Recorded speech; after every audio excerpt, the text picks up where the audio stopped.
right, we are live. I think we're sounding good. Audio tests were good before we started the show. How you doing, buddy?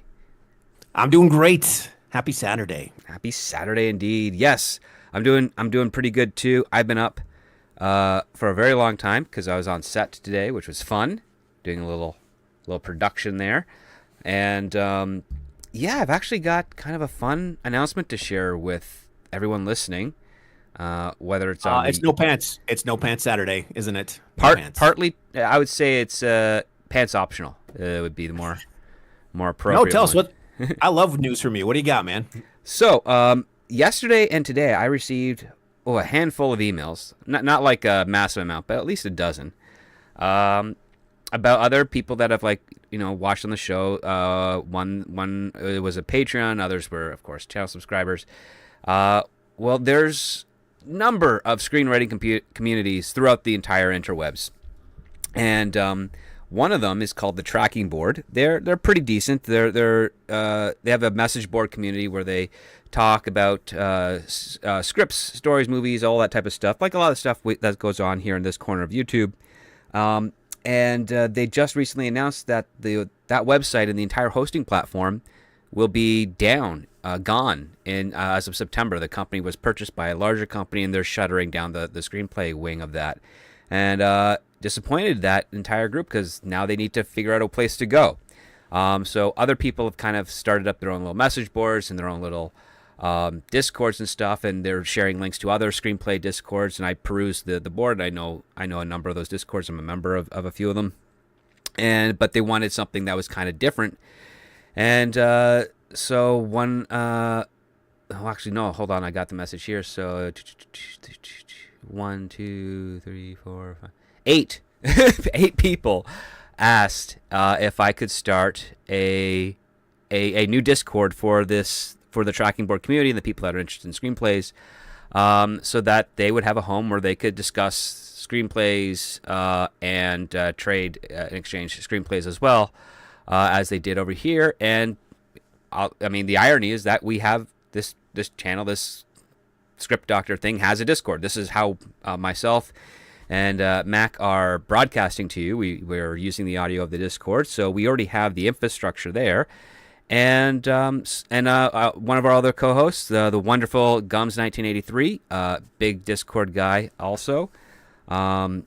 So he knows how to administer Discords and has been pushing me to try and expand on that. And so it seems like the stars have aligned, and we might be able to do something with that. So I'm announcing on this show that in the coming weeks, we are going to expand out the Discord, share the links, get all the rooms sorted up for discussion, feature scripts, TV scripts, place to trade scripts, and maybe a place for funny memes or generals, so that people can kind of join it. And yes, for now, it's going to be free if you're a YouTube subscriber. If you're on the Patreon stuff, I might throw in kind of an exclusive channel for you guys out there. But for general, I wanted to just give another home option until something more solidified by maybe a third party or what have you comes through, and then we can gravitate towards there. But for now, I'm going to be like the lifeboat, as it were, for this type of thing. So I'm announcing that here today for everyone listening, especially if you're listening from the Tracking Board and this is your first time here. Welcome. Thank you so much for joining. We've been doing this for today is the 70th episode. Wow, So, that's crazy. It went by so fast. It feels pretty fast, yeah. So yeah, we're gonna do that over here. So yeah, pay attention to the show. Follow myself on Twitter. Follow the Scripts on Saturday account on Twitter. We'll probably start posting that stuff in the coming weeks once we get all the logistics figured out for it. And I'll be announcing it on subsequent episodes as well. And yeah, just swing on in if you're interested in writing, if you're a screenwriter, want to be a screenwriter, and you want to meet others like you to help shape your craft. We're going to be providing that option for free for people who are interested in that on the Discord. And then, of course, patrons. And if I decide to open up channel memberships, I'll do a little something extra exclusive for that as well, so that we can preserve these types of communities, because they're actually really great. A lot of them are really great. Some of the ones that I've joined are fun. There's a couple that are nightmares where it's nothing but identity politics being thrown around. So you just kind of have to scroll through a lot until you find an interesting topic, or someone says, "Hey, I got this really hot script off the transom. Come give it a read." And do that. So yeah, we're going to try and do that in there. So that's the exciting stuff that we're announcing today, because some sort of bigger company has decided we don't want writers talking amongst each other, so we're going to shut this place down. So I'm like, no, we need to talk amongst each other. We need to know what's going on. That's good. I think the bigger that community can get with good people at the head, to keep things professional and keep things on track and keep things motivated well, is a very good thing for the script writing community. So no, that's cool. It'll be exciting to see where that goes and how fast it grows, and how many people come over and can find a new home. Because that sucks that they're losing that this year. Yeah, because this has been around for about 15 years, I think. And it's massive archive of screenplays. They're one of like 5 places that I used to go to try and find a script that you couldn't find anywhere else, just because someone there might have it. So yeah, I want to help keep that alive at the request of all those wonderful people. Of course, other people are doing their own thing, so I also encourage, like, if you hear what those are, go explore those as well. Try and find the one that's going to stay afloat. But I'm going to give it a shot on this end here, just because we have a great community already, great set of fans, great set of writers with their own wonderful opinions. I kind of want to keep that going, and this seems to be an avenue that has been, the Discord itself has been spoken up recently, and since we already kind of use it, might as well expand it out so that it helps those people as well. So with that being said, let's get into the show, because science fiction. My favorite. Kind of classic and stuff. Yeah. All right. So, welcome to Scripts on Saturdays, the only screenplay review show on the interwebs, discussing scripts both professional and amateur, circulating around Hollywood, giving you, the TV and movie-going audience, a behind-the-scenes and inside track on what writers are pushing and what producers are buying. I am your host, the Script Doctor, and joining me this week, returning champion, TJ Mack of Mac Media. Glad to have you here today, sir. We need to get you a button board. I want to hear applause. I want to hear fake applause, applauding my fake awards. I'm just excited to expand the Discord. I cannot manage a button board. So good. Yeah, it's great to be here. I'm excited about this script. I feel like I've been pretty lucky. I think I've liked every script that we've done, like a dozen with you now, and all but one I think was painful.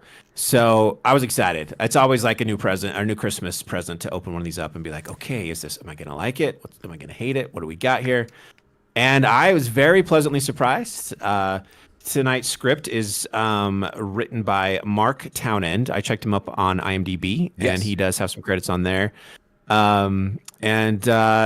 Yeah, I don't know. Do you know much about him, or is just what we've got on IMDb? Well, the stuff that I do know about him is that right now he is the greater Hollywood film industry knows him as a writer-director. So this is a guy who directs the things that he writes because he's trying to break in. He's not trying to hunt down a director to interpret his works. He's taking full reins of it. Usually a pretty good strategy, because it does get you a little bit extra notice. This week's script of his, I believe, is like his 7th or 8th that he has worked on, maybe a little bit further. I apologize if I got that wrong, but this week's script is called Timeshare, and the logline is that in the not-too-distant future, where a new technology allows an individual to project their psyche into the body of another, thus creating a body-sharing gig economy, a financially struggling married couple accepts a wealthy man's proposal to use the wife's body for a single night, but soon that decision causes their relationship and lives to spiral out of control with fatal consequences. Mac, share with us the story's synopsis, please. All right. Jody Carlisle, a struggling server, and her husband Mike face financial ruin. A lucrative but morally fraught timeshare offer from Jody's ex, Sean Devereaux, promises millions for one night.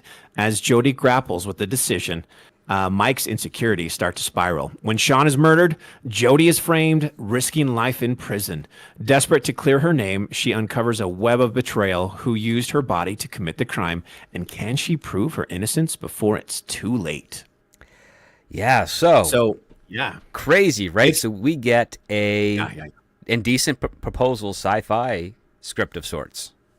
Yeah, like what else? I was trying to think of a good example before I jumped on the show. What's another good, somewhat popular film where there's like bodies being taken over, right? Kind of a Well, thing. Not body snatchers, but well, Face you know what I Off mean? is pretty close because that's switching faces. Yeah. Yeah.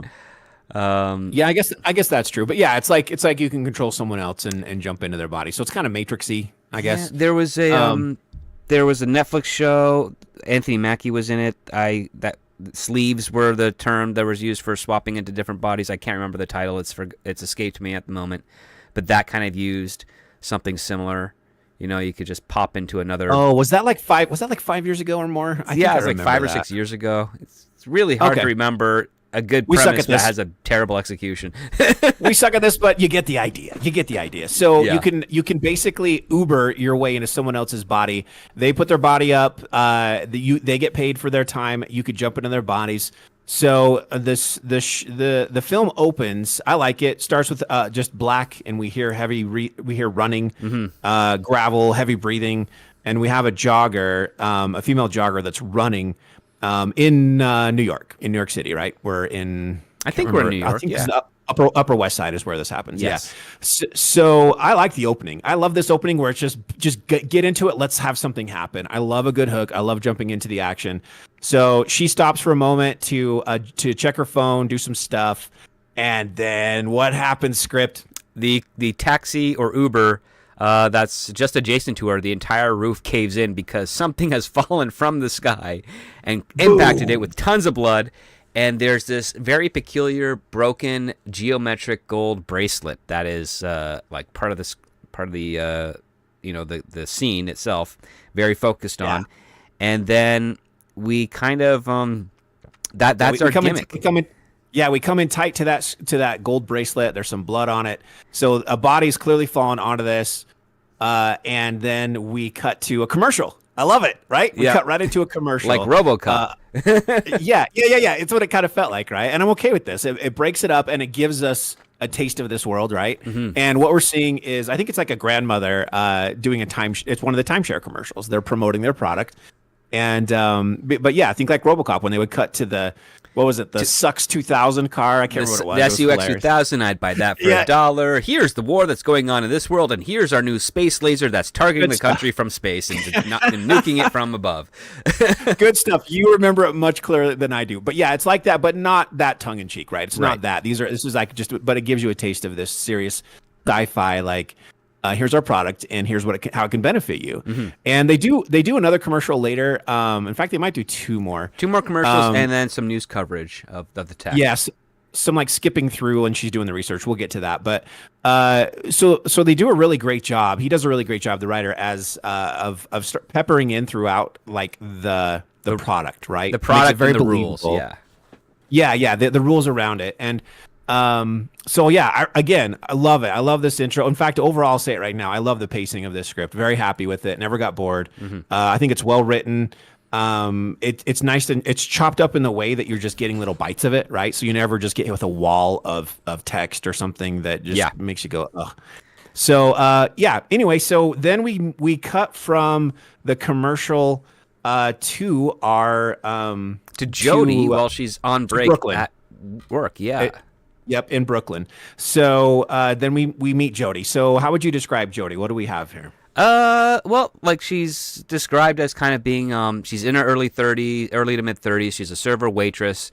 I was thinking of like a little bit off the cuff, like Anna Faris's character from the TV show Mom. She's working this type of job. She's very competent at it. She knows how to balance it all out. But we have I would say it was a little bit of an odd grammar choice in the descriptions, because her description says, like, Jody has a hopeful spirit, a dreamer, but life always moving the goalposts can dampen all that, has led to frustration and feeling sick. Now, I read that word for word, but it feels off a little bit.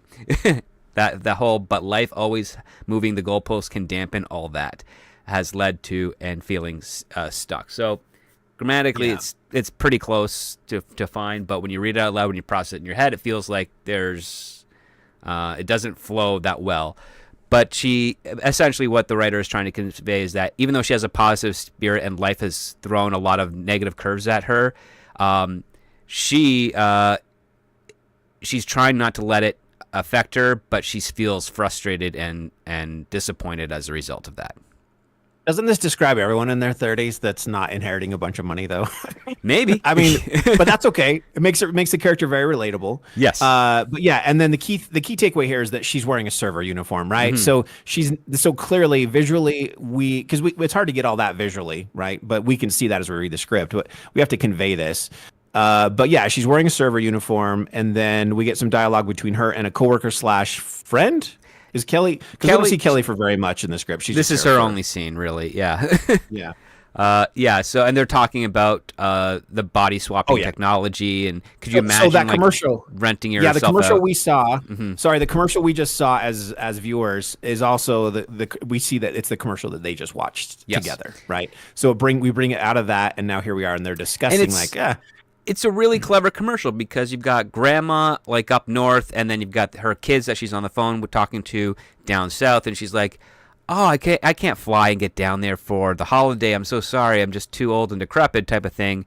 And the daughter's like, "No, Mom, do the switch. You do timeshare, and you'll be here." And what ends up happening is like some young hipster woman shows up at the kid's door, and then it's opened up, and the little children are told like, "This is grandma," and they look quizzical at the young hipster lady, and then the hipster lady like says something, and it's like, "Oh, my beautiful grandchildren," and they're like, "Oh, I get it. It is grandma. She's just in this crazy hipster woman's body," and then they're all having dinner and fun, while grandma is back home lying in this very nice kind of reclining chair with these silver buttons the size of dimes behind their ears, transmitting her consciousness to this other body.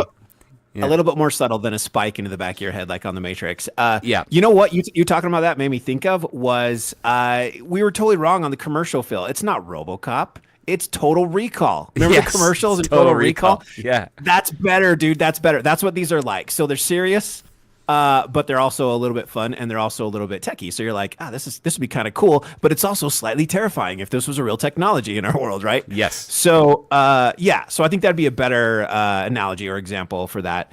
But yeah, very cool. So we kind of see them talking about they kind of talk a little about the ethics of this. Would you do it? I don't know. To make some money, would you let a stranger just take over your body? You're not going to see it or observe any of it. You're just going to clock out. And then when you come back to your body, you get paid, and you don't know what they did with your body, right? So, this opens up, this lays the foundation for some really fun storytelling, right? Some really crazy stuff you could do with this, and it's a twist on things that we've seen before. But that's what all writing is now. Like everything's been written. It's just on how you twist and combine all these things to create something new, a new angle or new flavor of something. And I think that he did something really fun with this. I like it. And I personally haven't seen anything very close to what he did with this story idea. So I like it. Well, incorporating this type of sci-fi concept, I mean, it's a familiar concept of like body invasion, but it's done as a way of, okay, we're going to turn every body into an Uber of sorts. How does that work? And there's a number of rules the writer gets down pretty simple. Like, this is a proprietary technology. Only one real company kind of does it. And there's a digital record of everything that the user who is inhabiting your body does. And there's a contract, and there's a consent form, and there's rules and restrictions. In the moment a person that is operating your body does something that breaks that contract or those rules, there are extreme repercussions as a result of it. And I was kind of reading while you were talking about that. Did you mention like everything's logged? It's like everything's tracked. Everything is tracked. Digitally is tracked. Yeah. And so these guys are talking about that, and then I kind of like how he ended this little scene too, because they're walking back into the restaurant off of their break, and then Jody's phone rings just as they got done talking about this technology, and this is a nice tight, not really foreshadow. It's just a step into the next part of the story, which is all about the momentum. And her phone rings. She says, "Hello," a man's voice, "Jody?" And she says, "Yeah, who's this?" Man's voice, "It's Sean Devereaux." She freezes, her heart skips a beat, a voice she hasn't heard in a long time. We find out it's 10 years, and thought she'd never hear again. It's an ex-boyfriend. Yeah. A very rich ex-boyfriend that just so happens to call seconds after her and her friend were just talking about this text. So I felt like that was great. It was good. Yeah. Let's go. Move on. Let's get to the next part of the story. You know, I loved it. I love this momentum. Then the next part we see is Mike, who, and this part was a little confusing for me at first because one half of me was thinking, okay, this is Jodi's husband. The other part was wondering, well, maybe it's her brother. And the reason being is that there's no real distinct connection between them, other than the fact that, they have the same last name, and they're close in age. Could possibly be husband and wife. I'm going to assume they are, but when we get introduced to Mike, he's kind of a beta guy. He's fit. He runs this kind of health club, like One Body. Yeah, it's a health and fitness. It's not just a gym, but it's like a health and fitness Center of sorts. Coach, life health coaching type business. Yeah, right. And it's empty. And he's getting the third degree. But his first line. What's his first line? The first line this character has. Come on, what is it? Oh, I gotta go through. It's the F bomb. It's the F bomb. The first thing it's just him dropping a big, long, exaggerated F bomb. Like it's bad news, right? Like we just cut right again. Let's just cut to it.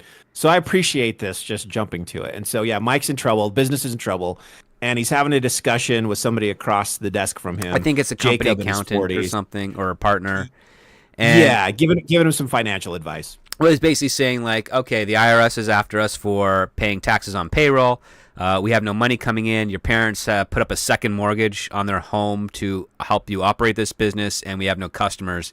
And of course, Mike is like, well, I'm not going to cut my staff just because we don't have any customers here. They have like food and to put on the table and stuff like that, which I would say on the superficial level, on the surface, it seems like, he cares about his people. But if he's having his staff hang on to a job that's not providing for them or can't provide for them in the future, you're actually not doing well by your staff. You should be saying, hey, maybe people who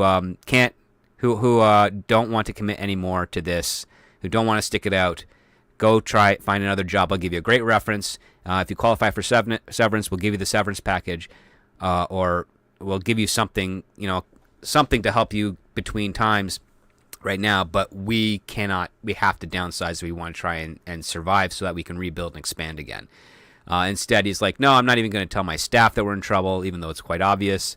And we'll figure something out. The big money train will come in is kind of what he's saying through subtext, which when I read it, I'm like, I don't like this guy. Like he doesn't know how to run a business. I disagree. I love this. I love it. I love it. You love it? Your take okay. Is very different. Because we're on beat a lot, and so I like it when we diverge. So my thing with Mike, I don't think he's beta. I think Mike is super stressed, running a business. I totally love your point. I didn't see that. Like, hey, if you really care about your employees, let them know, right? Yeah. But I see the other side. I see someone who's an optimist, who's very stressed from a story, a mechanical point for the story. This is good. This is pressure. This is conflict. Hey, mortgaging. We've got all these problems. It's financial. So now we're stressed. Like, what's going on? I think he could have been a little bit more clear that this is the husband, but we get to that pretty soon anyway. So it's not a big deal. I didn't feel like that was too bad. But I feel like he's not giving up, right? He's not quitting. I've been watching too much. Maybe I've been watching too much of The Apprentice. Me and my girlfriend have been binging it. We're on we watched all the regular Apprentice over the last several weeks. Now we're doing the freaking Celebrity Apprentice. Right. And I never watched them back in the day. So this is all new for me for a first time. And you see this, and maybe that's why I'm picking up on this. And I'm like, Mike is like doing what he can to make it work. He wants it to succeed. He's not ready to quit. So you could argue, dude, like it's over. Stick a fork in it, right? But it could be, hey, Mike is also, like you said, he's waiting. He's like, it's gonna work. It's gonna work. It's gonna work. And so kudos to him to have the courage to have his business and to try to make it work. And sadly, one of those responsibilities is your employees, right? So I see it from both sides. But this plays a crucial role in the decisions Mike's gonna agree to here pretty soon, which obviously is probably pretty obvious to some people listening. But yeah, third mortgage. I mean, as soon as I heard that, it was almost cliche, like really a third mortgage, but it's just one line, and it's just there to throw up this pressure on one of our main characters. Like, yeah, you're screwed. You're very upside down financially in your life right now. And we're soon to find. We'll wait. We'll do it in the order that it's written down. But we Sure. do see the pressure on our lead actress as well. So Which is yeah, similar so to that's how I feel. it's very similar to the movie of a Decent Proposal because Woody Harrelson and Demi Moore. Woody Harrelson's, I guess, an architect, and he's sunk a ton of money into their dream house that they're building, and they can't afford to finish it. And even though they are madly in love with each other, it's just there's that other part is just not working out. But once we find out that Mike, he's having these troubles, and he's not doing the thing which and I've worked for a couple of small businesses between college and of course some slower periods when I was a writer back in the early days. And every single time when business slowed down, what you do is you'd readjust the business for the traffic you have, and then fortify and build up from there. So you realize, oh yeah, we're working in say a restaurant, got a good location, but business has slowed down. Well, I'm going to do the hard thing, cut some of the staff. Owner's going to start working a few more hours to kind of make up for that losses, just to keep the place functioning, and then try and get the reputation to expand again through word of mouth and clever advertising. And every time you kind of do that and you have a good product, it always works, because if you grow too fast, you then collapse in on yourself. And I can see that. And that's kind of what Mike seems to have done here, because he's got this big elaborate place for his job. But to your point, you can kind of see that he is very committed to getting this done. And once we find out the stress that he's under, we go back to Jody, who, as she is serving her customers, her patrons, her diners, if you will, she's noticing that a lot of them have these little discs behind their ears. They have the switches behind their ears, and she's observing one couple that both of them are being occupied by another consciousness, and they're on their first date. So I'm like, that in and of itself really just shows a lot of world building right there, because you're it's a double blind date, dude. Yeah. I love it because it's and then it makes you wonder, because that's just what we see right now. Now look at it from a budget standpoint, right? You're shooting this film and you're like, hey, we just gotta have these little stickers that we stick behind their ears, and then we give them this dialogue, right? And then the audience is like, oh my gosh, how many other people are doing this, right? You don't have to show 10,000 people doing it, but it shows, again, world building. It's great. It's a great subtle thing. You just give them a couple lines. What were the lines? The guy's like, come on, what do you really look like? Woman, hey, we said that was off limits. Man, I'm too curious. Give me a hint. Woman, once we know each other better. So this is like I'm thinking of the opening to Ready Player One, when you've got all of these people that are not the healthiest people, right? A lot of them, but then you show their avatar in the Oasis, and they're super hot, they're whatever. Yeah. And I'm like, this is the next level, where you're like, yeah, I could be some 350-pound piece of crap that never leaves my room, and I could just throw on these discs, and I could just rent some dude's body. It's a supermodel, and just go on these dates, right? Yep.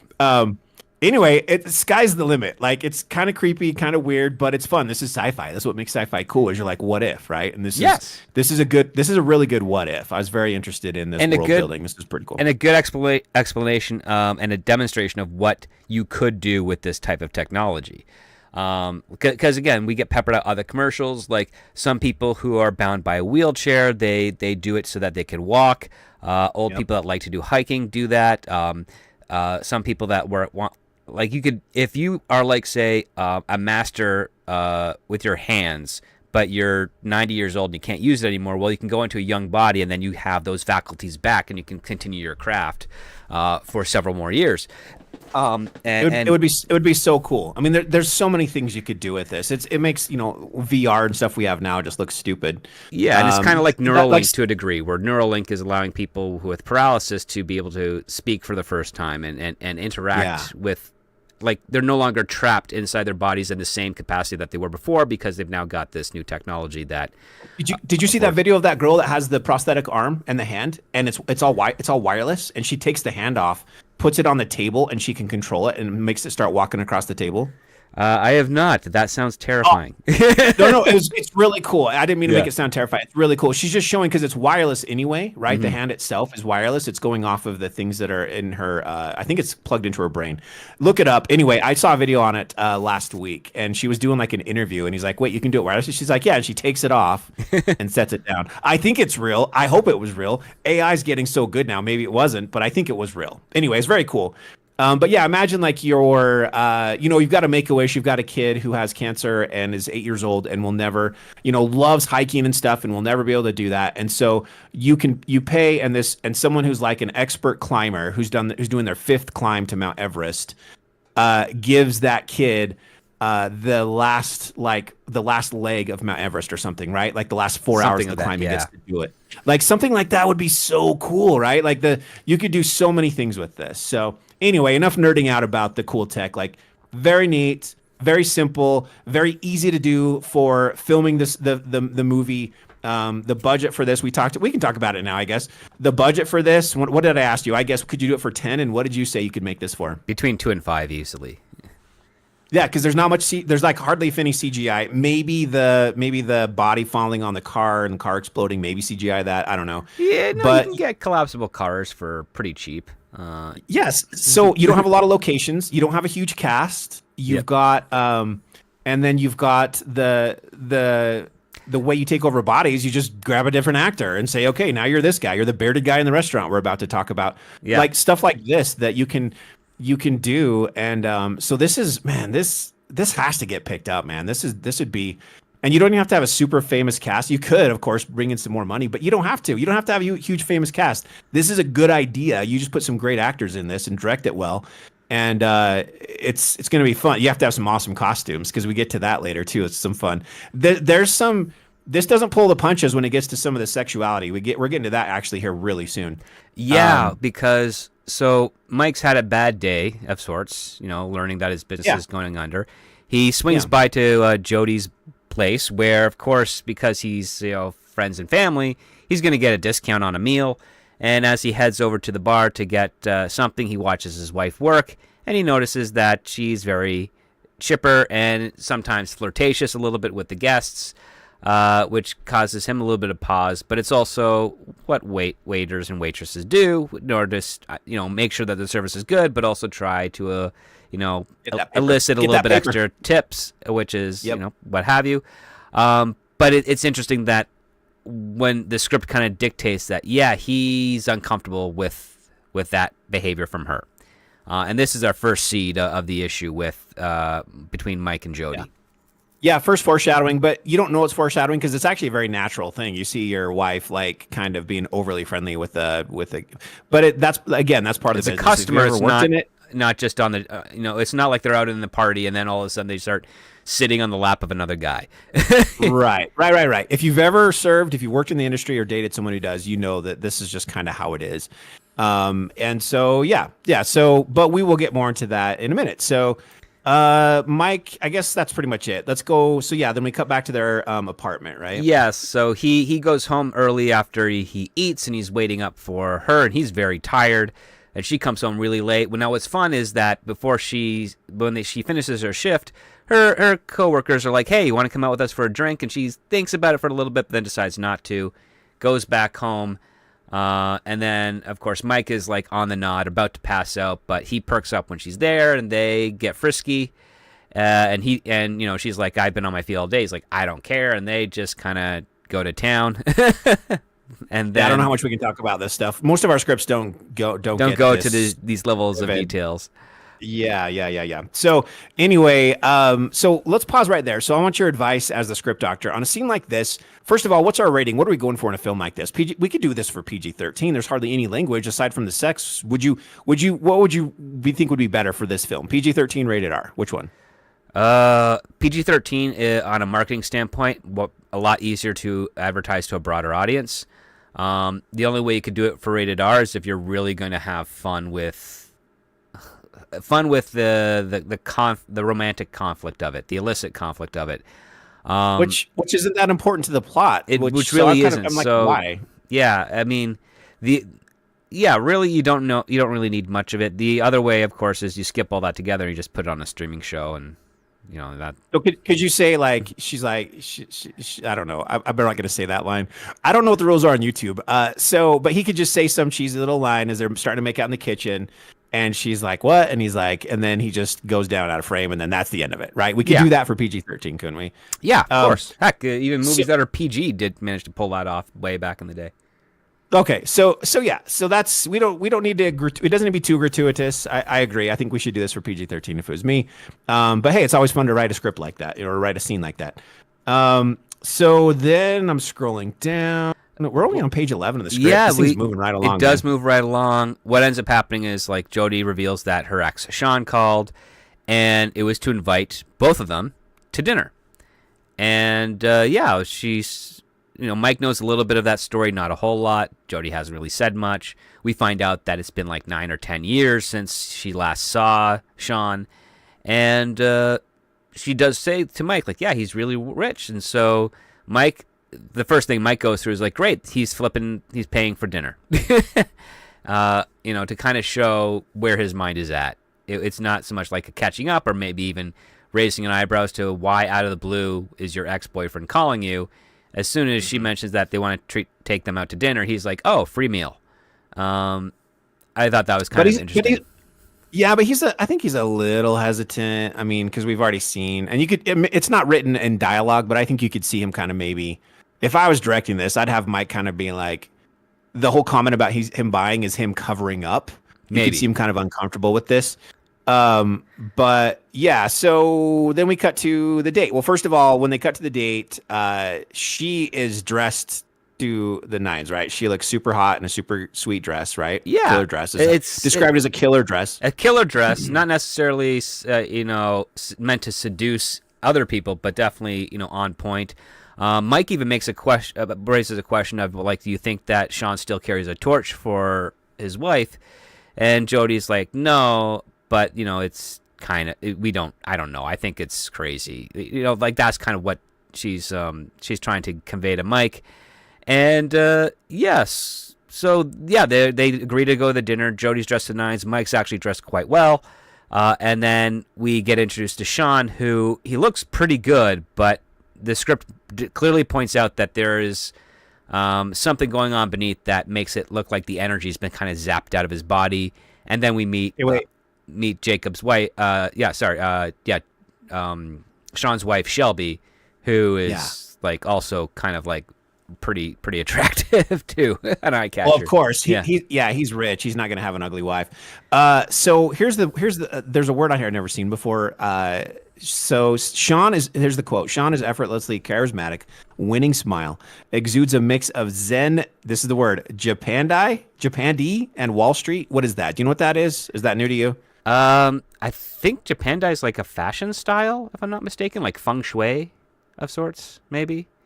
I think. Yeah, I didn't get that, but I'm assuming it was kind of fancy, whatever. Someone who comes from money and made even more, but behind it all, he looks tired and pale. That's that's where we allude to something's not well with him health wise. Correct. Yeah, and then we meet Shelby. She's bright and breezy, artistic and cosmopolitan, sweet and shrewd. So yeah, they all meet. They do a little small talk. And then we soon find out that the whole restaurant has been bought out bought out by him. So they have the whole place to themselves, which is a power move. What a baller move, right? And yeah, they start to talk. And then did we just cut to the chase after dinner? Anyway, yeah, there's a couple of jokes. Yeah. Like they ask about like, well, what does Mike do? And he talks about his business and how it's kind of picking up. And then he makes a joke about having an investor. And that embarrasses his Jody a little. Wife, Jody, Sean talks about how he gambles. He makes money by gambling with other people's money. Mike makes a joke about that, and then you feel like there's some tension because the joke might have crossed the line. But then Sean doubles down. He's like, "Oh no, I don't just do it with some people's money. I do it with a lot of people's money." And they start like having some fun around that. So you get that sense that okay, Sean knows his position. He knows the stigma of it, but he leans into it and he has fun with it because how could you not when you can afford to buy out a restaurant on a night just to catch up with an old friend? Yeah, multi-millionaire for sure. Exactly. This guy's got a lot of money. And yeah, so then we kind of cut to the chase, and we find out that Sean has about 6 months left to live. Yes. He's got advanced stage 4, I think, cancer. Or Stage 3 or 4 cancer. He's tried everything in the world to get rid of it. Hasn't took. So he's on his way out the door, and he's going to leave his wife a very rich widow. But it's part of the counseling to come to terms with this time limit on his life, or this new expiration date, as it were. He's revealed all the things that he wants to do before he dies, and inappropriately, he wants to spend the night with Jody again. But the catch is, it's just her body. Shelby is going to occupy her mind. So his wife's consciousness in his 10-year-old ex-girlfriend, not 10-year-old, 10 years ago ex-girlfriend's body. Yes. I got to be very careful how I say that. So yeah, that's kind of effed up, dude. That's kind of, if you're his wife, how are you feeling about that, right? Like that's kind of messed up. Hold on real quick before we go down, because I want to talk about that. We kind of skipped over where this is where Jody lays out like what her dream is, which is to own a restaurant. Yeah. She wants a modern, I'll read it, with modern American with Italian influence, small, inventive, rotating menu, fresh and local. So we're kind of laying the foundation of what their dreams are, and then bam, we hit them with, well, guess what? We have a way for you to achieve your dreams. Mike, you could have this amazing health business that you want, and Jody, you can have your restaurant. All you got to do is this, and this is our indecent proposal moment. Exactly. Now, here's something that came to my mind, and I know why it wasn't done, because this situation generates more drama. But if you want to see something to kind of prove there's some ethics to that, Sean's pitch shouldn't just be, oh, I want my wife's consciousness and to be your wife's body, but I want my consciousness to be in your body, Mike, so that it's it's the husband and wife together. You know, the physical is still considered faithful, and then the mental is still considered faithful, right? But that's not what they did. Basically, Sean's is saying, I just want your wife's body, not her heart and soul. I want my wife's heart and soul in your wife's body, which definitely higher risk of drama, higher stakes, all that type of stuff. But it's clearly not the most logical or even most assured way to not stimulate a conflict. And from when I saw it written by this way, I'm thinking, oh, is Sean doing this deliberately to break up Mike and Jody so he can find a way to either body swap with Mike permanently and be with Jody and have Mike die with his body and cancer stuff? Or is there some other weird scheme going on here? Because right. It just felt so. It was like, I mean, if I was in this situation, the first thing I'd be was like, well, no, your physical body is not going to be anywhere near my wife. But if you want to occupy my body near my wife is fine because it's my body, and and if we're both unconscious, well, you're occupying our body with your wife and you're using our bodies for that stuff, that's fine, because what happens if, a pregnancy occurs from that night, right? Well, that's not my kid in there. But it would be if it was my body, right? So it's all... I need a chart. I need a whiteboard with you drawing out who's who, and then this line goes to this person and their brain goes to this body. So yeah. My first thought wasn't that. That's a good idea. Like, wait. My first idea was, is this mother effer lying? Is he not dying in 6 months? And he's he's just trying to get Mike to leave and get out, whatever. He's just going to get this woman back because he has nothing else to do. But I'm like, yeah, but his wife's there. So yes, that is it. Just so you guys know, that is not the plan. That does not happen in the script. But I first questioned that. I'm like, a man who's willing to ask his wife to body swap with his ex-girlfriend is also a guy who I wouldn't trust if he told me he had 6 months left to live. Right? That's yes, the same person. I was in the same boat as that as well. Yeah. So anyway, yeah. So think about that, you guys. Think about your spouse, your whatever, if you would let them, if they came to you and they were dying and like, hey, I want to hook up with my ex's body with your brain. Think about the discussion you would have with them on something like that, because Yeah, this is a little bananas, and that's why it's entertaining, and that's why it's interesting, and that's why it's fun. Plus, now we have more conflict, right? Like now there's Yeah. a moral dilemma. We have a financial dilemma, a moral dilemma, a psychological traumatic dilemma that could be happening in the future, which of course there will be. There's a lot going on here, and it's fun. This is a very good idea. I mean, it's Robert Redford to Demi Moore in front of Woody Harrelson and saying, "Yeah, like this is what I want to do," and then he names the price. So it's not $1 million; it's $5 million. Is the first offer? It's like $5 million for my wife to be in your wife's body, and then me to be in your wife's body. Like it's just really, you know. Yeah. And so they all say goodnight, and then of course on the drive home, Mike and Jody start to talk about it because for $5 million will take care of all of their financial woes, of course, and then set them up for a lot of things in the future. So they talk about it in the car. And this is where we get our first hint of some solid. I mean, I saw the writing on the wall, which is that their conversation was talking 100% of that Jody cheated on her husband before. And so we find that out that a few years ago she had had a drunken, stupid night, went out drinking. Which I just realized this because we just saw her deny or say no to her friend earlier about going out to go drinking. Remember? Yep. So clearly now looking back, there's more to that than just, hey, no, I'm going to go home. It's too late. I'm going to go spend time with my husband. It's also like, by the way, this is an open door to what got you in trouble last time. And she closed it. She said, no, thanks. Right. So, which I'm not sure you should be patting her on the back at her age to be doing the right thing. Like that's just normal. Once you get older, you're not in your early 20s being stupid, but whatever, it's good. She made the right choice. So yeah, they have the discussion on the pros and cons a little bit, and of course it's awkward. It's an awkward conversation. Of course it is. Yeah, because I mean, here's the thing that comes with this type of situation is you have both people involved in the offer on the receiving end of that offer, or their propositioned end, is trying to reconcile a way to get away with it without feeling morally compromised. And the moment that you're just doing that, you should be realizing, oh no, this is bad. We cannot go through with this. No, because if we even have to entertain the idea of doing it, and even kind of like trick ourselves into thinking it's okay, we know deep down it is not okay.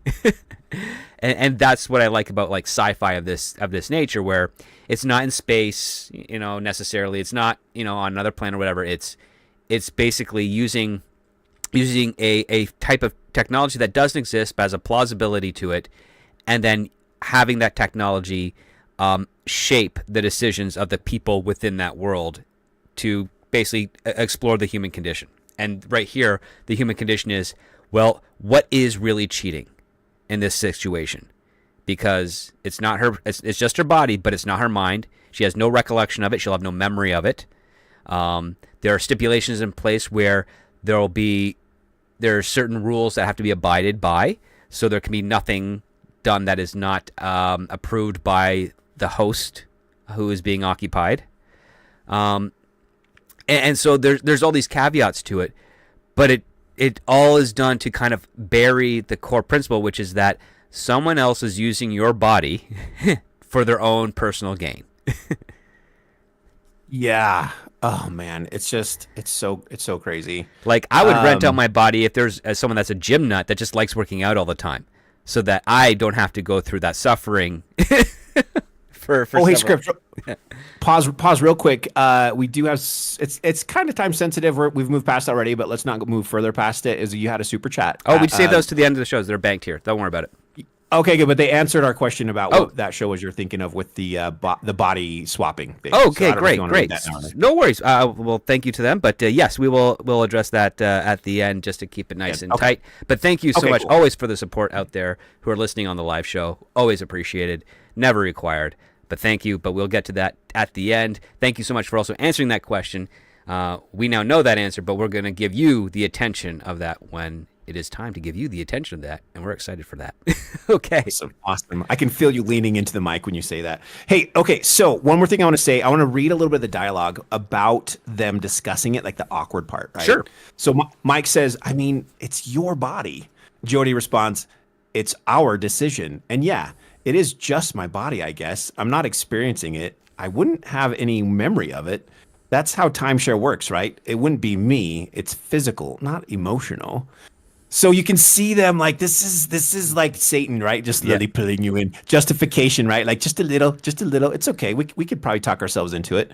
And so obviously, you know they're gonna do it, right? You know Yes. they're gonna do it. That's otherwise it wouldn't be a movie. So yeah, they. Do you want to skip to that? I mean, they do it. Of course, they decide to do it.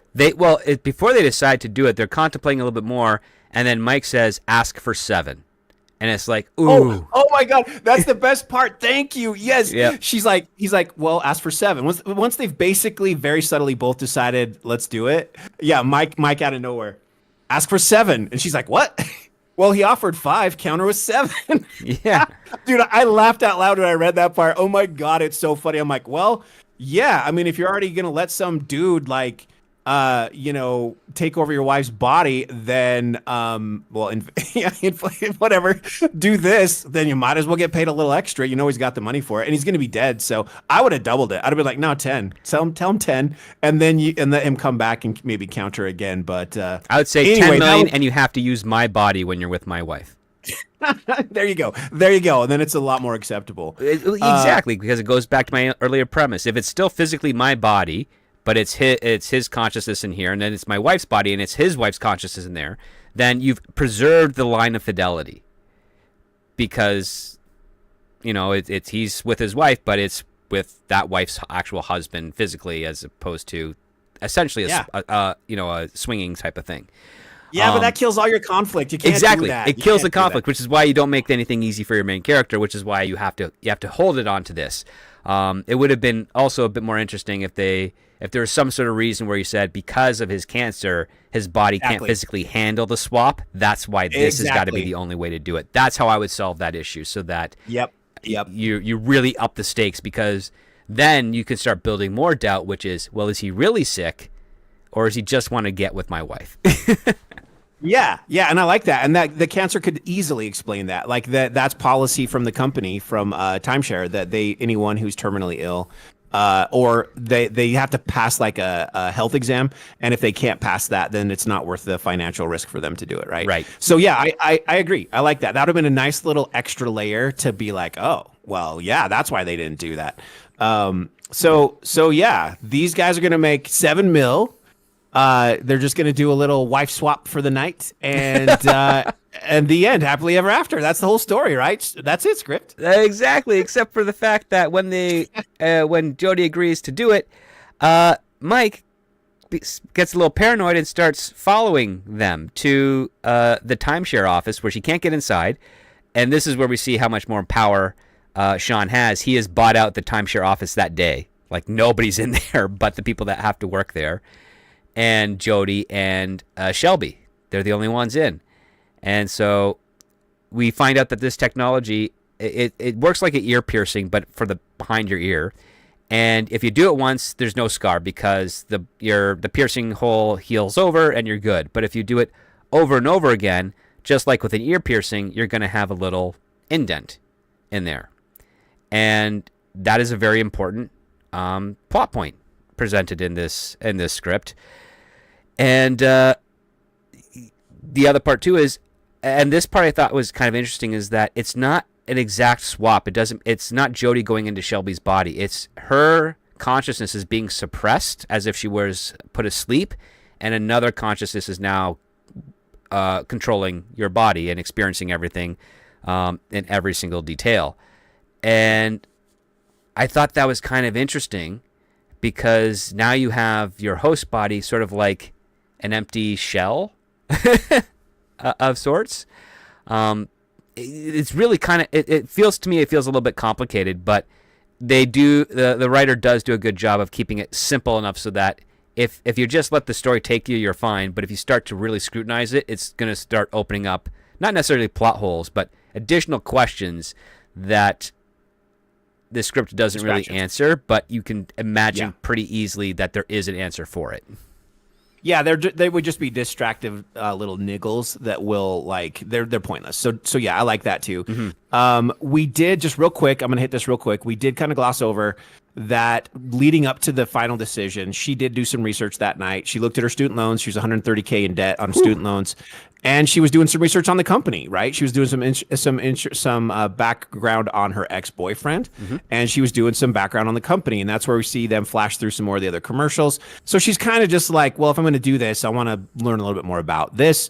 And then I think she kind of checked up on Sean to make sure that maybe get some confirmation on his cancer and stuff. That never happened. Like, we never see it that direct, but that's kind of the feeling I got, like why she was checking on all that stuff online. Yeah. And that's going to matter later, that she has been doing this research on her computer. Yeah, because part of her research includes an interview with the inventor of the technology named Frederick Osterlund, and he's like a Steve Jobs type, but he's pushing back on a journalist that's saying that some people have stolen his timeshare technology, and that's now on the black market. And because it's out there, people can body swap without any records of what is happening on either side of the body swap. And he's of course defending it, saying, "Well, yes, if it is stolen, it's not 100% our technology. It's modified. It's not licensed. It's not anything. Everything that we do is safe and 100% above board. We can't control that stuff, but we will work with authorities, to try and capture them, what have you, because they do have a strict set of rules, which is that if you do occupy another person's body and you use that body to commit a murder, it's already recorded. It's used as evidence against you, and the person who used the body will be going to jail, not the body that committed the crime. And so we see that there's already laws in place to address that type of thing. Yeah, and it's really good. It's a very short segment, but it's very well done because it shows the reporter gaslighting him, which is very common just for clicks, right? Yep. And then him having to defend himself and be like, well, no, hey, any technology, anything, all throughout history can be used for good or evil. It's just how it is. You can't stop that. And of course, this is foreshadowing because somewhere down the road we might see some illegal versions of this come into our story. So yeah, and then the part that I remember next is when she's getting ready, she's getting in the seat. The guy who's helping her get plugged in, very cool guy. I like that character. He's very chill, very believable, very not too much in your face, not too much dialogue, just enough to make you go, oh, okay, yeah, here we are. He's doing his thing and getting her set up and making her feel comfortable. And then at one point, Jody, there's some frosted glass between her and the next room, and you could see someone over there moving around. And Jody says, "Is that Shelby?" And then the guy's name is Leo. He says, yeah, Mrs. Devereaux is all prepped and ready for the share. And the fact that we never see Shelby, this was another way. Did you pick up on this script? Yeah. I was like, is it Shelby? Is it really her over there that she's going to be getting, be giving her body to here? Because he purposefully wrote frosted glass. Yeah. Right. And they never converse at all. There's no exchange. So there's no confirmation that even is her. And, anyway, so you did pick up on that though? Wait, can we trust this? Oh yeah, because you have to see doubt, because that's how you build up the tension in this, where you have the doubt, and we don't have the dramatic irony yet, because the dramatic irony is that we would know who's on the other side of that glass, and we would know that it either is or isn't Shelby. And in this case here, we, the audience, are also kept in the dark. So our empathy is connected more with Jody for that tension of, oh, who could be over there? Now, Jody might not be thinking that, but the writer wants you as the audience member to think that. That's what I inferred from this part of the scene, and I think you did the same from what I can tell. Yeah, and that's good, and that's good. It's just, I guess the reason I'm bringing it up also is it kind of annoys me because we're not going to talk about it, no spoilers, but the way this ends, I just feel like there was a lot of different, better ways it could have gone. And this is one of those things. This is another little foreshadow that it opened up a little door to where we could have some other surprises later that would have been a better ending. But what was I just? Oh yeah, the other thing I liked right here is that she puts her belongings in her locker, her purse and stuff. Right. Mm-hmm. She wore the clothing they asked her to wear when she came, so that was kind of at the request of whoever's going to be renting her body. In this case, Mrs. Devereaux. And then I liked how we just have one little moment where she looks at her wedding ring. She lingers on it for a moment before she pulls it off and puts it in the locker. And because it shows that she's still not 100% okay with this, but it's for the greater good for them. Mm-hmm. And that she cherishes this enough to be like, yeah, I'm not going to just leave that on as if my body goes and does God knows what. I'm going to keep the sanctity of at least my wedding ring, and not have that be a part of this. And so I thought that was kind of a cool, subtle thing, very easy to film. That just builds it a little bit more, builds a little character for us. So I like that. Yeah, and then all of this is happening with Mike across the street outside waiting, watching. He sees Sean in this nice little stretch limo. He comes out with Jody holding her hand. They start kissing pretty passionately with each other, which of course causes a lot of confusion with Mike because he's seeing his wife do that, but he has the question of, well, is it really his wife doing that, or is it Shelby in her body? And he's too far away to know for sure. But he's rolling with the fact that, okay, it's someone else in his wife's body. And for us, as the audience member, we know that there is someone else in her body. And that's kind of all we get of that moment. We don't know what happens that night. It is left a mystery, which I love. But Jody wakes up back in the seat in her clothes, and she feels fine. Doesn't feel like anything happened, which is either good for Jody or sad for Sean. That there's no. And I felt so bad for Mike. Like, if you've ever been in love and you have someone who falls out of love with you and they're just moving on, it's heartbreaking. It's hard. And especially when you're young. And so for him to kind of be doing the stalking thing, right? It's like, well, it's his wife.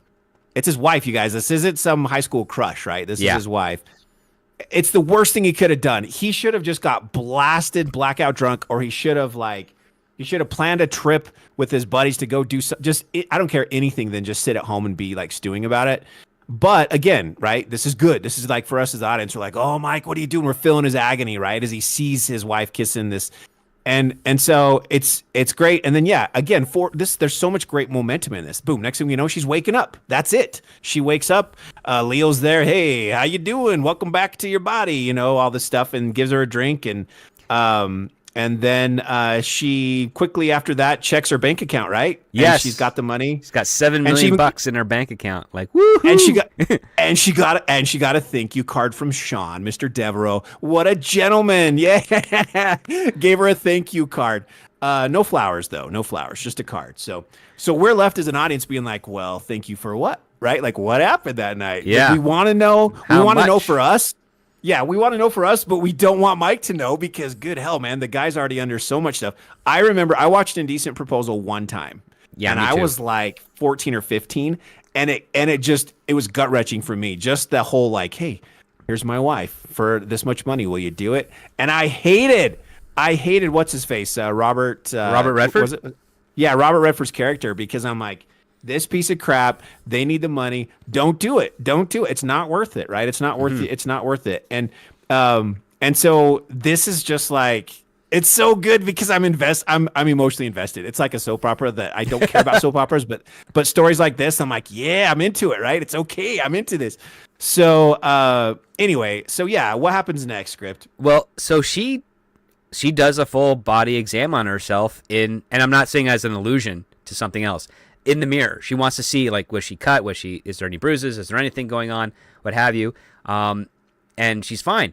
And my girlfriend pointed out, because I had her read the script, and she says, yeah, if and this was something that she commented either on the writer, because she's like, yeah, when a woman's been with a guy, if it's really good, she feels it long after a few, till the next day or something.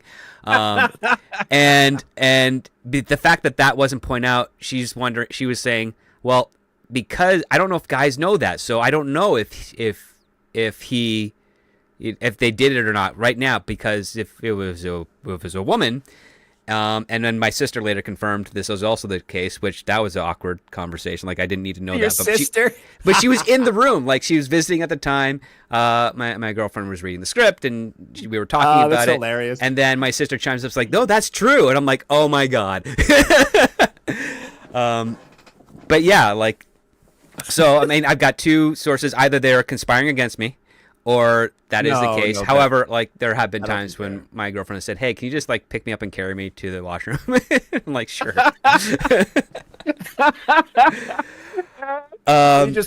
You just threw a towel at her and said, do it yourself, lady. I'm leaving. It's like, no, I'm tired. You carry me to the washroom. But that'd be funny. She's carrying you in there. You're like, yep. You really wore me out tonight. I need you to carry me. My legs are falling asleep this time. Dude, this is so good, right? This is a great script. This is a great story. Like, what the heck? There's so many good question marks in the right places. Yes. None of these feel like freaking J.J. Abrams mystery boxes that are just irritating, right? These are good No. questions, good blank spots or blind spots. Like, These so, are so yeah, these are types. So a good mystery is basically when you set up that there is an answer, but you don't necessarily have to deliver. Like you just have to set up there is an answer, and the way the characters act, the way the story moves, conveys to you by way of the writer that they know what happened. And they're deliberately keeping you in the dark because they want you to keep asking specific questions. And it's a form of very creative storytelling manipulation where they just pepper in a little bit of information here and there to keep you constantly asking that question of what did they do that night? What did they do? Oh, we have a scene where Jody, she's about to take a shower. She's checking over her body. She's looking for Mark. She's trying to see what might have happened because she doesn't know. Great. We as the writer like, oh yeah, now she has the same question I have. Like, what did they do? And yeah, and then there's this tension here, right? Like we don't know, they don't know, and now Mike gets involved where he's like wondering, I wonder if she remembers, I wonder if she experienced anything. What did she do? And they're both in the dark. We're like, well, I don't know. It felt like I went to bed and then I woke up and that was it. And that's the experience. And it's not a mystery box because it's not trying to it's does similar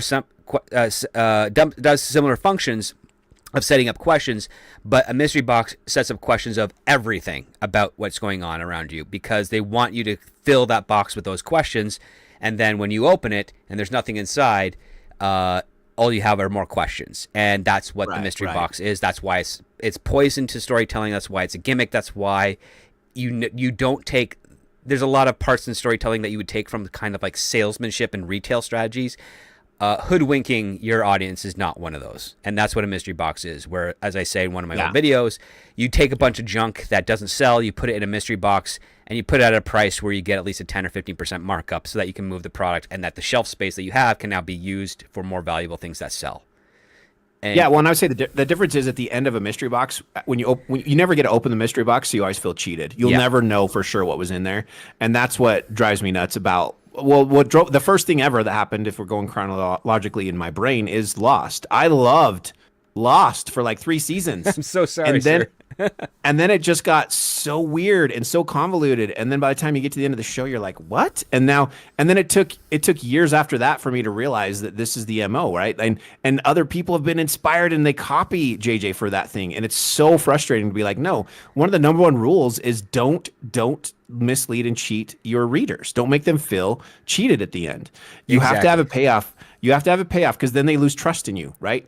And what's happened to JJ? Everybody's lost trust in him. He's made a crap load of money, and I guess if that was his goal, then good job, you did it, right? That's his mystery box. I mean, that's what he did. Yeah. I mean, I called it out on the pilot. I knew they were all dead, and this was all type of some sort of purgatory or moral lesson for their spirits. Oh, shut up! No, I did. I won rent money when the series finale came. What was also funny is that writers since then have actually said, well, we didn't. Like when the pilot was done, we didn't have an end goal. So as we wrote the story, we wrote an end goal. But as they got closer towards the end of production, to the last couple seasons, all of that stuff that they solved was thrown out. And why? Because they're trying to perpetuate the initial goal, which was the mystery box. You got to keep putting in new mysteries, expanding new stuff, doing it out. In which case, it ended up delivering. But had some of those writers not been fired or left the project or been usurped by the showrunner, maybe it would have had a landing that would have felt like everything came together, because good writers know how to take a premise like that and say, I'm not going to deliver the obvious thing. I'm going to build things around that premise. So instead of it being a hole in the ground, it's going to be a majestic castle by the end. And that's kind of what you want to do with your goal as a writer, especially if you have if you're getting onto a television show where the concept was like, we just need to sell this show, and now that you've sold it, it's like, great, now you have to make it mean something.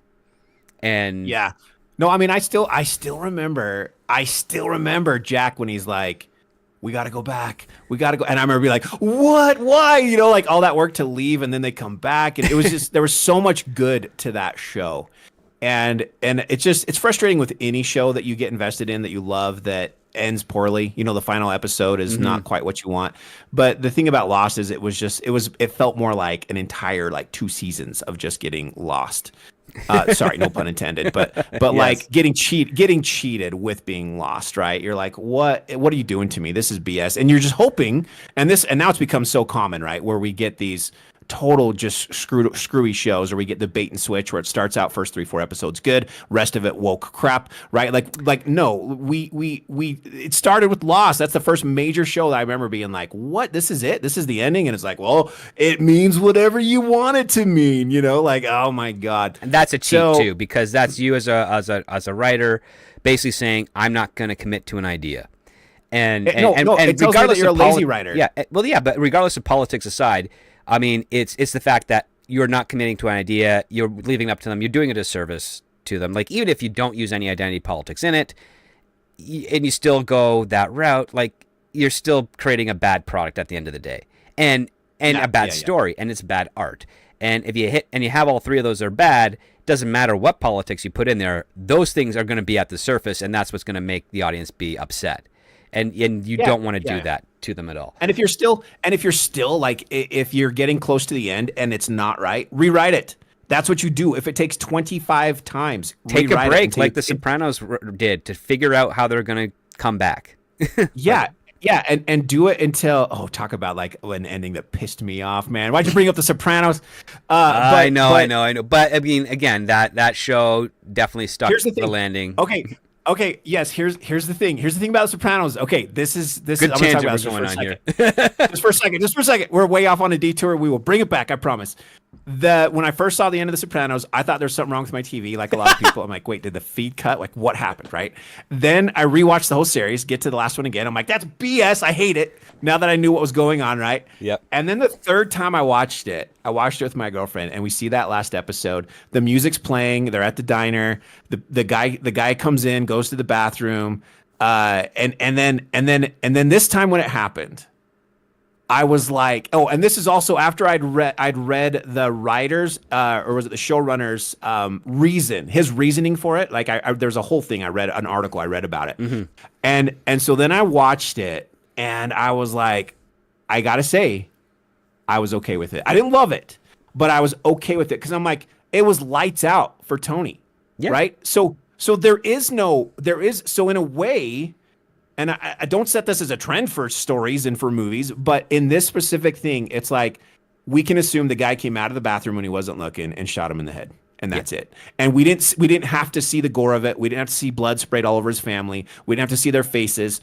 We just see lights out, and that's all Tony saw. And the whole story, the whole series was from Tony's point of view, really. Right? Yes, 100%. And so I was like, it's lights out, right? Roll credits. So that's how it's going to be for a lot of us. A lot of people aren't going to see it coming. We're just going to be gone, And so once I saw it through that point of view, and I'd already gotten over the anger, right? And I'd rewatched the show 3 times. I was like, okay, I accept this. I don't love it, but I get it. I understand why, and it does work with the suddenness, the abruptness, and the you feel cheated, like you feel kind of robbed of the ending. Well, that's how he felt. Right. So I'm feeling what he felt. And so I got it. And so anyway, I just had to say that, throw that out onto the internet, because I did finally come around to that. I will never come around to the ending of Lost. F that crap. Those characters deserve better. I loved everyone on that show. Even the people I hated, I love to hate them. And there were so many cool, neat things about that show. And what a crap show that it did not honor and the fans, and it did not honor the characters and give them the ending that they deserved. We could say the same thing about Game of Thrones, but let's get back to this script. But getting back onto the fact that this is a set of mysteries that is not a mystery box. So you even gave 2 examples of mystery box, and also one that isn't a mystery but has mystery elements into it. This script here, it's a mystery, but what's also awesome about this is that every time one mystery is kind of solved, the answer to that solution itself is another mystery. And it's not done accidentally, it is done deliberately. And I tip my hat to the writer for that. But, what's the first action that Jodie does once she's kind of like, she's had her shower, she's figured out that everything's kind of A-okay, checks her bank account, pays off the student loan, big happy thing, quits her job, and then time to celebrate. And Mike pays back his parents, and everything is all copacetic at his place of work. But everything has that lingering question of, well, what did Shelby do with her Well, husband in Jody's body. yeah, and so these guys are like, they got the money. They're going to go out. They have a big night. They go out, have an amazing dinner at an amazing restaurant. They go to a lavish hotel. They start to get it on, and then boom, we do a quick cut, and Mike's brain, and we see Jody and Sean getting it on, very sensual, right? Yeah. Back, and then we quick cut back to them like kissing, making out. Then we do another quick cut, and now Mike sees Jody and Sean having even more passionate, getting it on. Wow, And it's all his imagination because he's not witnessed anything. So this is all his mind working against him. Yeah. Yes. And so it's definitely screwing with his head, right? Like, of course it is. And again, this is another thing that I think works in favor of Mike's character. Like, he's real. It's relatable. This would be very hard to do. It's such a weird thing to wrap your head around. Like, how could you ever fully just be like, yeah, it's fine. It wasn't really her. She wasn't in her body when it happened. Let's just move on with our life. Let's make a family. And let's just, how are you ever going to truly forget that? And so I think this is actually an easier situation to forget than Indecent Proposal. Cause that was just like, okay, let's do it. Yeah. She was there for it, essentially. Yes. And so, but we definitely see it, and it's, again, we don't waste a bunch of time. There's not a bunch of dialogue. He doesn't have to go see a therapist and start talking about it for us to see like what's going on. No, this is delivering so much and letting us see how much of a toll this is taking on Mike's psyche. And my heart went out to him. It's horrible. It's terrible. Yeah, because it shows how much he loves her, right? It shows how much he loves her and also dependent on her. And it's not financially. It's just like there's something else that her presence is doing for him. They start shopping for like a proper home because one of the things we kind of skipped over is that their landlord increased their rent. So, of course, that's always lovely to hear. But they end up they find a brownstone.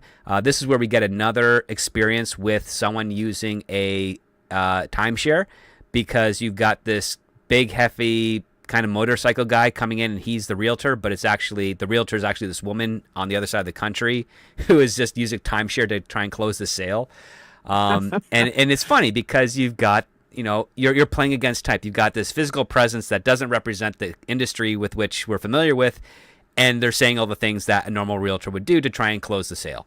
And Mike's a little distracted on this, but they find a brownstone, they buy that. And then Jody starts looking for property to lease to start her restaurant. But here's the other thing that I thought was a really great choice. Jody gets interested in doing timeshare herself because now that she has all this money, she can afford to go to places that she always wanted to go when she was younger and in college that she couldn't afford to then, but now she can, and she can do it very quickly by way of timeshare. And one of the things that she wanted to go to was Italy. And so she timeshares into a lady in Italy and experiences the sun and the weather and then the food. And the food just kind of, is orgasmic in level. Like it's so. And I've been to Italy, and I can attest the food there. I wish it was here. Yep. And that's the most important thing is the food because this is her dream, right? She wants to open a restaurant, and she already said that she wants to do American with an Italian slant. And she's not a cook, but she is a great manager. Like she can't cook to save her life, but she's a great manager. She wants to find the best cooks, the best staff, and run this restaurant because she likes that. She likes being in charge, which I thought was an interesting character trait because when someone wants to be in charge, you'd think that they'd be very, very hesitant and resistant to having someone take over their body. Mm-hmm. Yeah. Yep. And so, so she does that and she actually goes back a second time and then she meets a chef that had cooked the meal. And she straight up basically offers the guy a job. She's like, would you be interested? I'm opening a restaurant in America. Yeah. Would you be interested in moving to the States to come and cook for me? So she's moving her dream along. And again, it's crazy how much movement we have in these characters over such a short period of time and so few pages in the script. Yet it doesn't feel rushed. I'm like, man, I wish every script could have such good momentum and not feel rushed. This is just perfect. The pacing's great. I love it. So now back to Mike. Mike's struggling a bit. They get into their new place. They're unboxing things, and Mike finds the box. Almost everyone everywhere has a box of all their old stuff from high school, college days, all that stuff with all the pictures, the letters, all that crap. And script, what does Mike find in her box?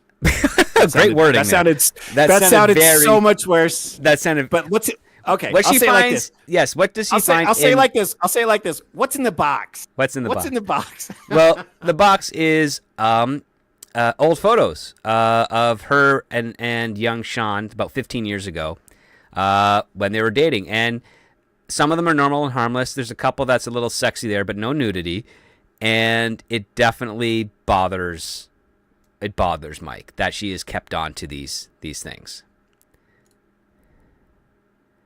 Well, yeah, of course. And so it also stimulates his imagination into wondering what really happened. And it comes down to the basics, like, was it Jody doing the stuff or was it Shelby doing the stuff? And he doesn't know. But we are all led to believe, and if we want to take Jody's word for it, that yes, Shelby did occupy her body for that time. But I like the fact that they keep bringing up that question because there's all these new things. It's like, well, so Jody hadn't spoken to Sean in 10 years, but she still keeps all these really cherished memories of him. However, it's hidden. It's in an envelope. It's hidden away. It's buried. It's never been out on display. It's never been part of a photo album. It's always been just kind of tucked away in the background as more so not a sense of celebrating that relationship or trying to keep it alive, but just, oh, look, this is obviously every photo is of you when you were younger, so you want to hold on to those memories in some capacity, but they're not going to have the same value as they would with your current significant other. Like even my ex-girlfriend who I've been with for 10 years, every once in a while she'll send me a photo of us and our friends like hanging out somewhere and be like, hey, remember this time? Like, oh yeah, good memories. The memories I have of that is more of the group of as a whole, as opposed to the private stuff that I had with her at the time. Like that is kind of like got into like a fog of war type of thing. And I just remember the events like going out to the cabins, going water skiing or tubing and playing with the friends and stuff. All the other stuff I don't remember as well anymore because that memory is not as pertinent as it used to be because I've moved on from that and so has she.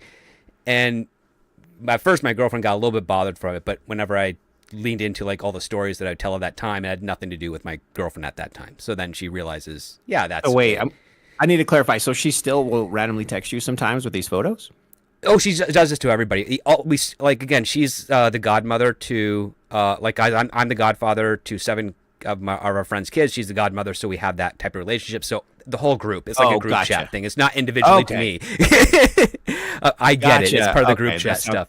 That sounds better. If she never does text me, but she'll ring me up like as a phone call, and then we'll chat about general things. But it's never to go meet or anything of that nature. It's just hey, how's it going? Did you hear this happened to one of our god kids, or that one of our friends did this stuff, or especially if like one of our best friends every once in a while does a really dumb thing, like just stupid kind of get rich quick scheme, which is silly because he has plenty of money, and then we'll joke and tease him about that. And my girlfriend actually started participating in that too because she's like, that guy's ridiculous. I love him, but that guy's ridiculous. And then so it's a weird dynamic, but it's completely normal now. Like there's no danger of any type of bad activity because we're not in those places anymore. It's above board, and you're one of the exceptions to the rule that you can still be friends after all this time. Is what you're saying? Yeah, because there's nothing there anymor. It's changed so much that it's like it would just be weird if it was. So I have a joke. I'm not going to make it. So so one thing we kind of glossed past. I'm going to back up really quick. When they did move in, Mike had a little bit of a moment where he couldn't be intimate because this is important. This is another step in Mike's descent into madness where he can't quite function sexually. Blood flow is not working. Yes. Yes, because for obvious reasons, because he's got this all this anxiety about the spiel. So let's see. I'm on page. Where are you at? I'm on script page 46-ish, maybe 47. Okay. We're in that area right now. Where are you at? Well, I'm not following along exactly with the script I'm using. I'm going by my notes, but I can pull that up because let's get to where Sean invites her to lunch. Yes. So this is where we get the new mystery, right? So yes. As Mike and Jody are they got very close to getting over that awkward hump of this has happened because we had that incident where he wasn't able to perform. But then there's another point where they kind of do, and things kind of seem like they're getting better. And then all of a sudden, Sean sends Jody a text, hey, let's have lunch. And of course, Jody's like, oh, yeah, me, the four of us? He's like, no. And that's where you're like, ooh, okay, something else is going to happen here. And so Jody agrees. And Mike figures this out by catching the text exchange on the phone. And he decides to timeshare into another guy to go to that restaurant and eavesdrop on their date. And this part I thought was kind of funny because Sean is having a difficulty reconciling the fact that he's unrecognizable to anyone, in that place. So he's trying to be more subtle than he actually has to be because nobody can recognize him. I'm like, this is kind of funny. This is good. It's very well written and very cool scene. Yes, he's like, I'm going to spy on my wife, but they don't know who I am. But it's his first time ever jumping into a body too, right? It's just, there's all this stuff happening that he's trying to play it cool, but he doesn't need to. He can just sit there, right? And so he's trying to eavesdrop on their conversation. And then he even makes eye contact with his wife as he's going to the bathroom, and she kind of smiles at him, and he doesn't smile back. He's like, oh, he's kind of panicking. But he also thinks that's kind of weird that she smiled at a random stranger. Yeah, but all she did was smile, like, oh my gosh. But so you can see, but he's hypersensitive to that because of what's happened, right? Mm-hmm. So I get it. And so he goes in the bathroom, looks at this other dude's face in the mirror, and then comes back out, has to move to the bar because some people sat between him and them, so he couldn't see him as well.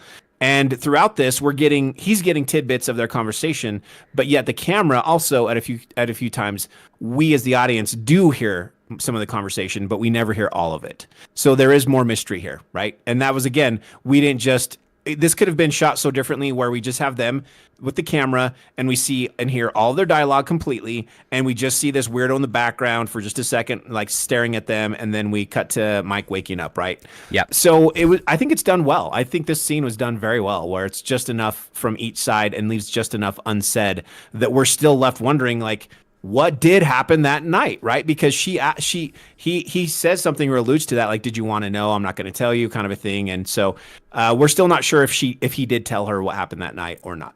Right. And then this is where we learn from Jody that the details of how she cheated on Mike initially, how he was drunk and fumbled around, and how Mike went inward and spiraled about it for a while until, first of all, she got another job at another restaurant, and eventually they came back to reconcile. And I'm like, oh man, that's hard. That's a hard outcome to achieve. And now you've got this new thing coming in here.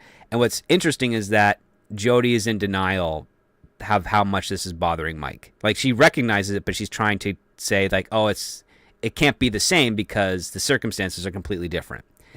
And I think, oh, this is kind of interesting about Jody's character. She's trying to, just write this off as a nothing burger when there's clearly some other implications here. And what's interesting is that there's little hints of what might have happened that night that Jody is learning about, but we don't know any of the details, and we are all left into the dark, and Mike is now spiraling out of control. Like, completely. Like, he sells his portion of the company, and he buys like a big screen TV and a video game console, and he's like, I'm just gonna play video games right now. Okay, wait, because I do want to back up to the end of the restaurant scene, because I was just reading this while you were talking. All right, great. So Sean, let me ask you this. Sean, it felt to me like Sean was kind of doing the subtle, like, wedge between them with some of the things he was saying. And I'm like, what a dick. Mm-hmm. This guy already got her, right? Got her body, and now he wants more. Why did he call her for lunch, right? That's number one. Why did he call her for lunch? Number two, what the crap are they saying? Number three, when they are talking, he says this, are you still walking on eggshells? She looks at him, doesn't answer, which is an answer, Sean, because that's not fair. Ooh, that's living your life for someone else. So here's the whole over-empathize, slightly creaking the door open, going, the grass could be greener over here. This is exactly what people do to get other people to help them cheat, right? Like, oh my God, pissed me off. And then Sean was like, okay, look, if it'll help, I'm reading from the script here, help us move forward, I'll tell you what we did that night with your body, every detail. Jody, I'm not sure if I want to know. Sean grins. Like our drunk weekend in Chicago? Jody, Laughs. Oh my God, so embarrassing. Those photos. So it's like She went flaky there. Yeah. he's dangling it. He's Yep. dangling it, right? Yep. And we don't want to spoil this, but you eventually do find out. And he's got this guy has months to live. So I guess in a way it makes sense. He zero F's given if he breaks up this marriage, right? Right. But also you'd think he'd have some like humility and be like, yeah, if there is a God, I don't want to go out like this. So I don't know, dude. It could go either way. I guess for a believable character, it could go either way. But either way, Sean's a dick. I don't like this. It's not cool. And yeah, anyway, so let's go to Mike. Mike buys a big TV and a PlayStation, whatever.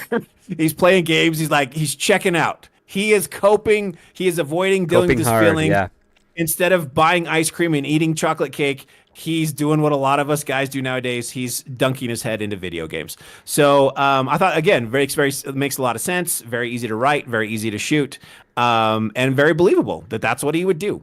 So yeah. Yeah, 100%. And of course, this causes an argument between Mike and Jody.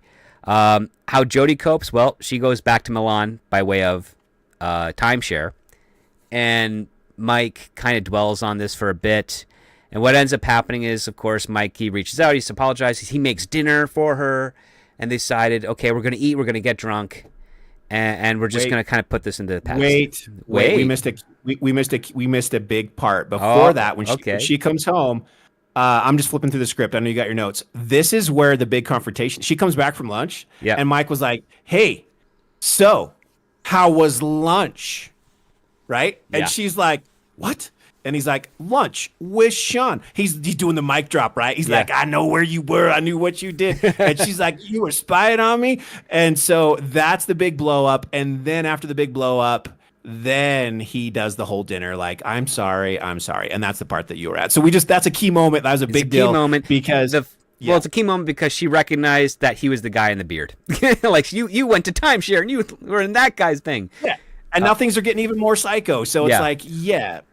So things are escalating. She can't be in denial anymore of how much this is affecting Mike because the extremes he's going to keep express himself and try to uncover the mystery in his brain that's itching at him that he can't. This is like Edgar Allan Poe, the heartbeat in the floor and the wall, whatever. I can't remember that poem, but you know what I'm talking about. Like Telltale Heart. It was yes.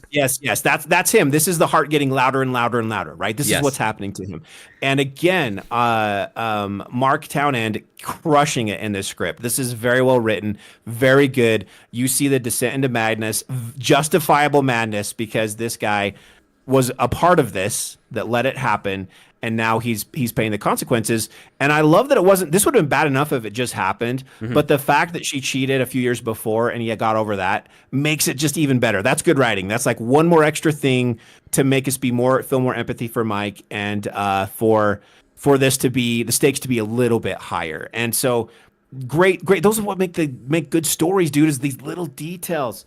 So anyway, yeah. Sorry, I'm doing a lot of talking. But then what? Script? So they have a wonderful night. They're celebrating. They're trying to put everything in the past. They both go to bed, but Jody's still awake. She's pretending to be asleep. She checks on Mike. He's asleep. She gets up. She gets to her phone. She texts Sean, "Can we meet tonight?" Puts on the same dress she wore during the swap, and then heads to his hotel room. And then what ends up happening is we go back to the opening of the film, and we see that play out again.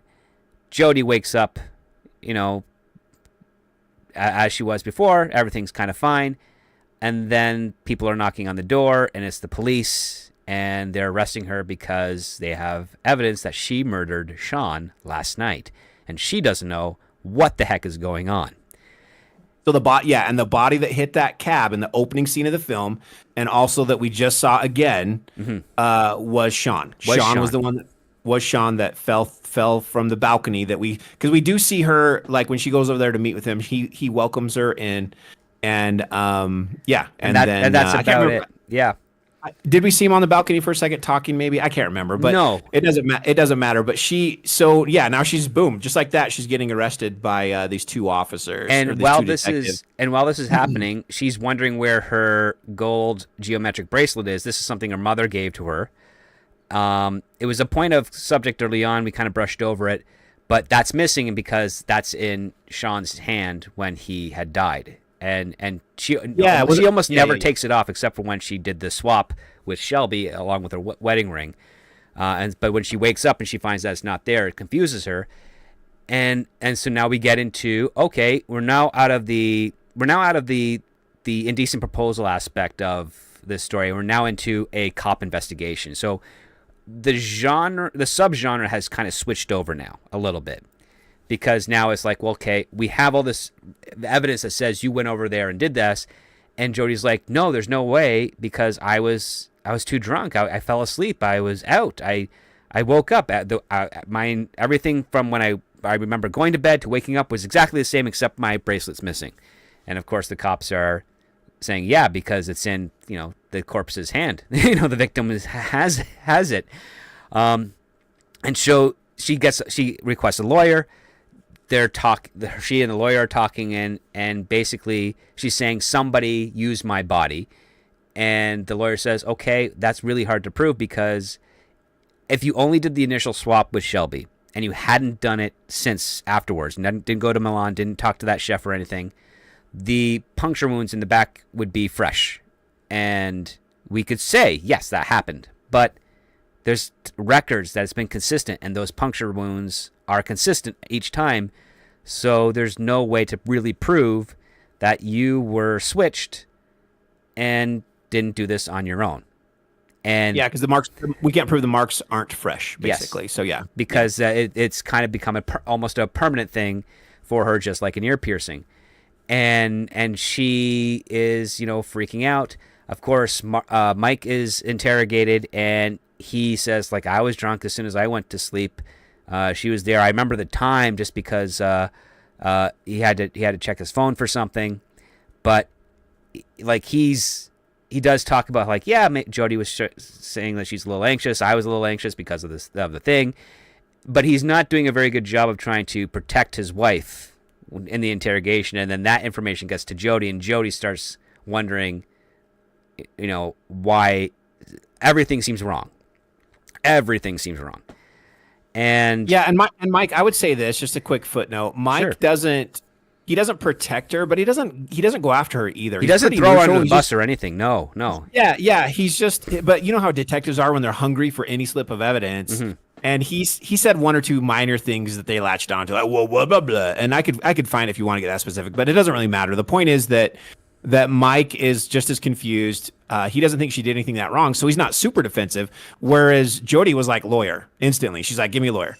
And Mike is just like, yeah, he's talking, he's BS, and he's doing the thing you see on all the YouTube videos of real crime when idiots keep talking to detectives instead of shutting their mouths, right?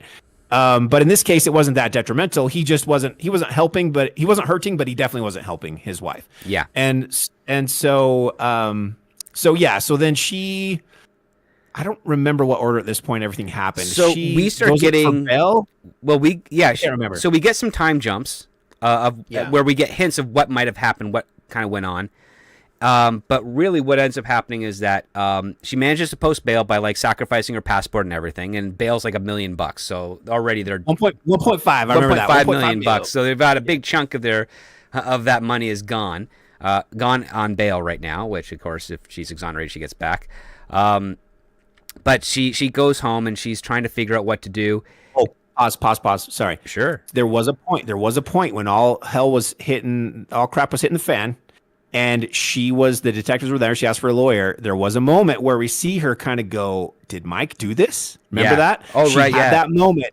She did have that moment. So that's important that she's already starting to suspect if Mike caused this somehow. So yeah, she gets out on bail, but Mike was there. He was in court waiting for her to get out and was there to support her. Mm-hmm. She gets out. He's there. He's doting on her. He's like, I'll make you a bath, whatever you need, sweetie, all this stuff. And yeah, so we're still like we still haven't figured this out. Like, what happened? Who killed him? We haven't figured this out. We don't know what's going on. It does kind of get revealed that Jody had met with Sean before, and Mike is suspicious of Shelby because, she was in Jody's body and they did their thing that night, but now Sean is talking to Jody again after that. And so Mike is suggesting that maybe maybe Shelby might have something to do with this. Somehow, maybe she somehow did it. She has millions of dollars. She has lots of resources. There might have been something she could have done. Yep. And Shelby Mike, is Sean's wife, the rich guy's wife, just to right. clarify in case anyone's lost. And Mike is saying we should probably see if we can get our lawyer and the police to search their place to do that, because and the reason Mike comes to this conclusion is because he actually reached out to Shelby to try and empathize with, I'm sorry, your husband's dead. I don't think Jody did it. There's no way she could have done it. I'm so sorry. And he's there, and it's, of course, annoying Shelby and stuff, but he's trying to be empathetic, and he's kind of crossing some lines with what he's saying and trying to appease to her, and then he just dismisses himself and leaves.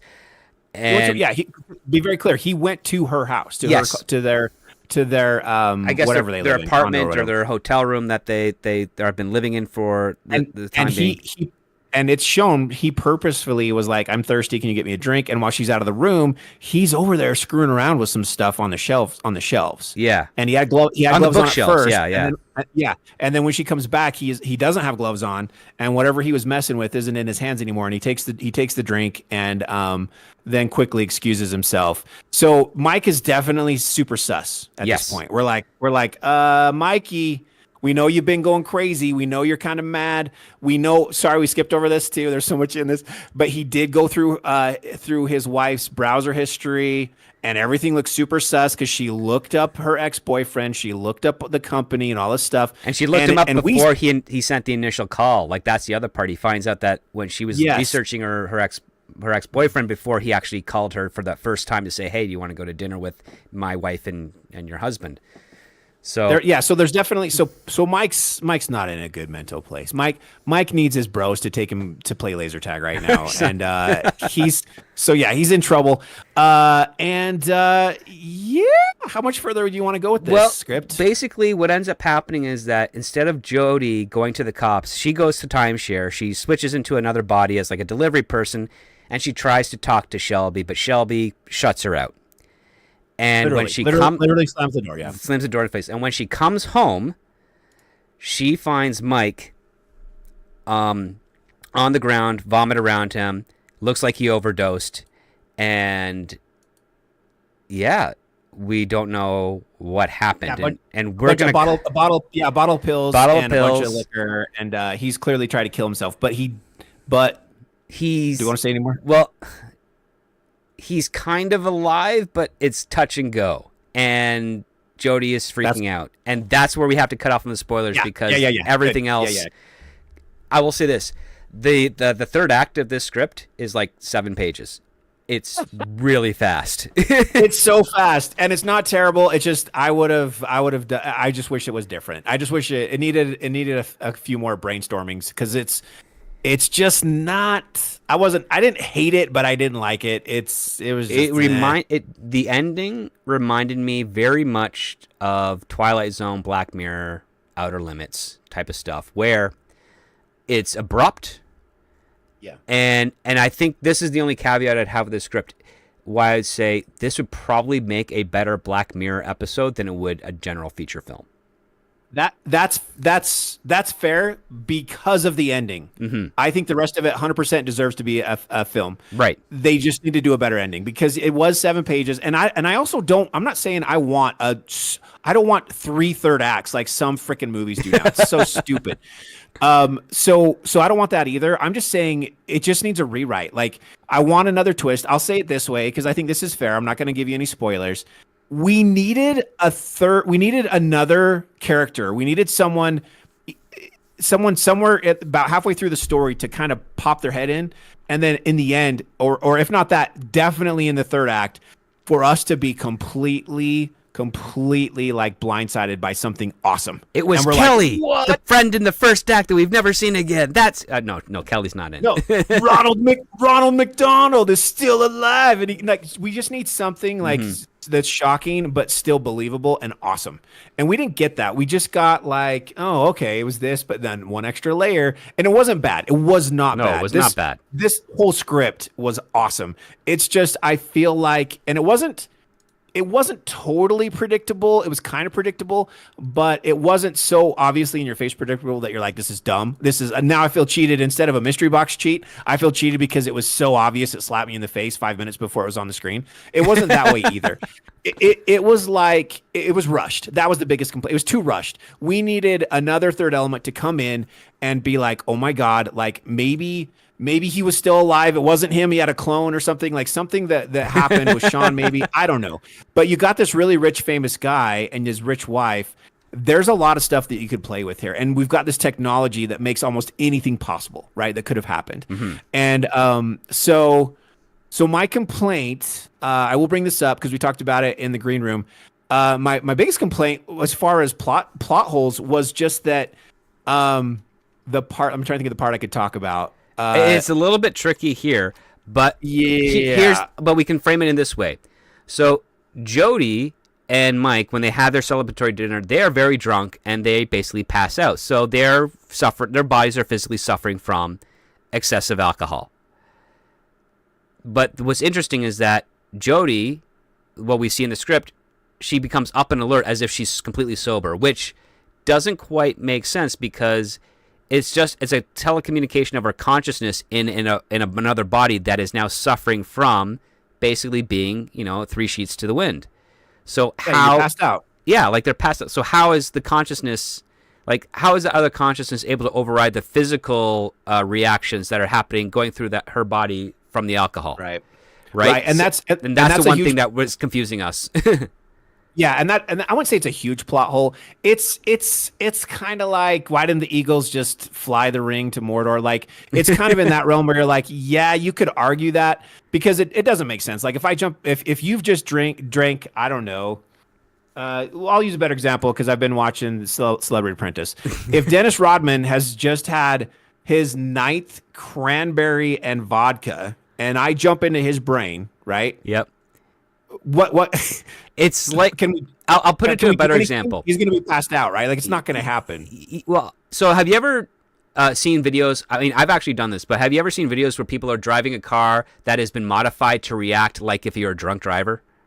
Yes. So that is essentially what it is. You are sober, you're behind the wheel, and even though your reflexes are fine, it doesn't matter. The car is drunk. And in this case here, the body is drunk. So even if you're like perceiving it properly, the signals that you're sending are being interfered with the alcohol and the dehydration of your body so that the reaction time is off. And it's always going to be that way. Best. And I would say at best because if they're passed out, that's like the car not even having gas in it, right? They're pretty much. The engine is dead. They're unconscious. Yes. So, but that's a niggle. That's a small thing, right? Like I can look past that for the greater story. So you always have to suspend some disbelief in some stories to some degree. Right. And I don't feel like this was too far off the path that I'm like, I'm not going to go that far, right? I'm not going to go that far. So I was okay. That's my biggest complaint. Literally, that's my biggest complaint of this whole script. So it's not a big deal. Well, I guess the biggest complaint is the third act was rushed. I want a better ending. So that's it. Those are my 2 complaints. Other than that, I'm not going to bury the lead script. Greenlight this script. This is awesome. It's original. It's not a prequel, sequel, or freaking live action remake of something. This is an awesome script. It's got a low budget. Give it to A24. This would be fun. Make this movie. It's so cool. It's so believable. Cast it well. And you're there, dude. This movie this is money. They could print money off of this. They could easily make 50, 60 million off of this film. If it gets a theatrical release, yeah, 100%. And I agree as well. Greenlight this film. It's basically Indecent Proposal meets Surrogates, Bruce Willis film. It's kind of like that, except instead of artificial bodies, it's someone else's. And yeah, I thought it was wonderful. Really good read, really great distinctive characters. They didn't feel like it was the same voice for all the characters. They each kind of had their own point of view. They each all had their goals. It hits all the things that you kind of want in order to make a great script.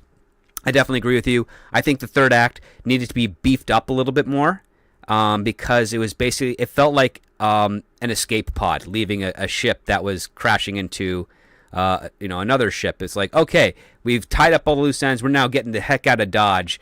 And unfortunately, this ship is going in that direction, and we need to go in this other direction. Especially the very last shot shot of the film. I didn't like that either. It just felt a little cheesy. So yeah, I agree. That's a great metaphor. And yeah, like I'll say, like again, this script is available online. You can Google it to find it. If you have trouble doing that, as always, just reach out to myself on the Twitter X's there at ScriptDoctorPhD.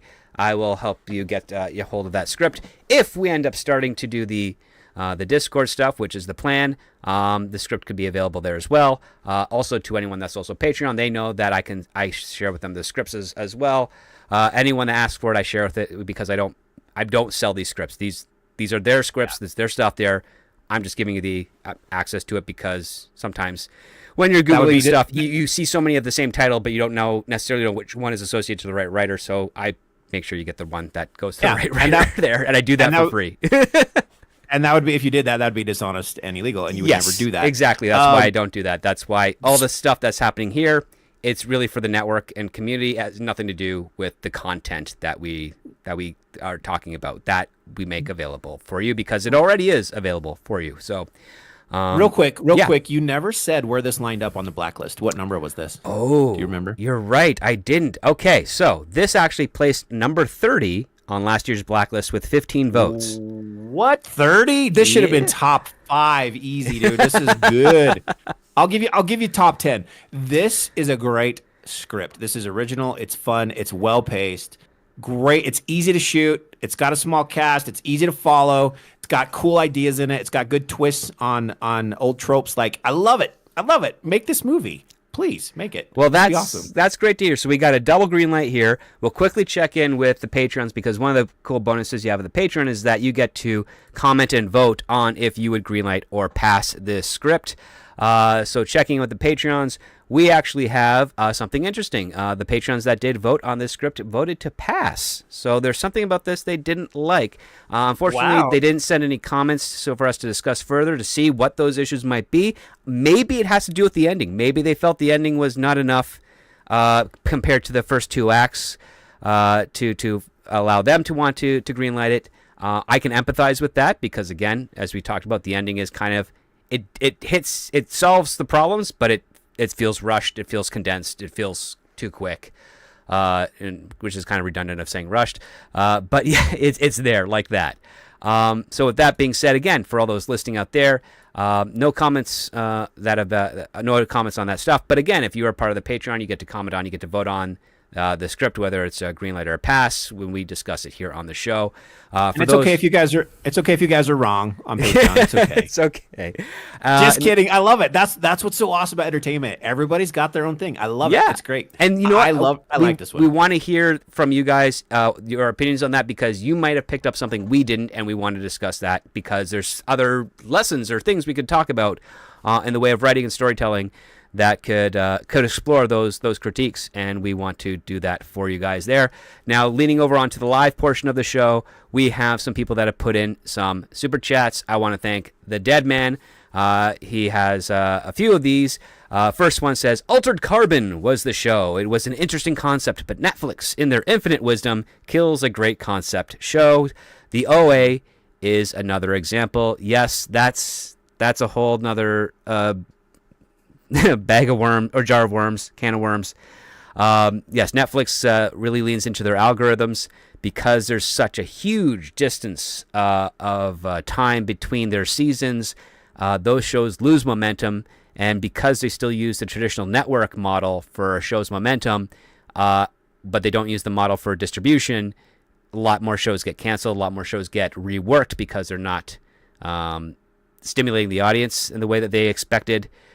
And as a result, it's a tech company trying to become a studio. I have reservations on it as well. It's not great. The Dead Man also, for 99 cents, sends in a poop emoji sticker, or otherwise known as a pooper sticker. I want to thank you for that. And then the Dead Man again says, good show tonight, script. Quantum Leap would be another type example if Sam weren't an evil leaper. Yes, that is another type variation of that from Don Belisario. Such a great show. I think we're on season 5. Me and my girlfriend are watching the original because there was no remake. Give me a break. That was crap. And we just watched the episode with the Bermuda Triangle and the World War II pilot, and they've got to get the lady down because her appendix burst, I believe. That is season 4. Show, yes. Dude, that show holds up. I love it. I love Sam.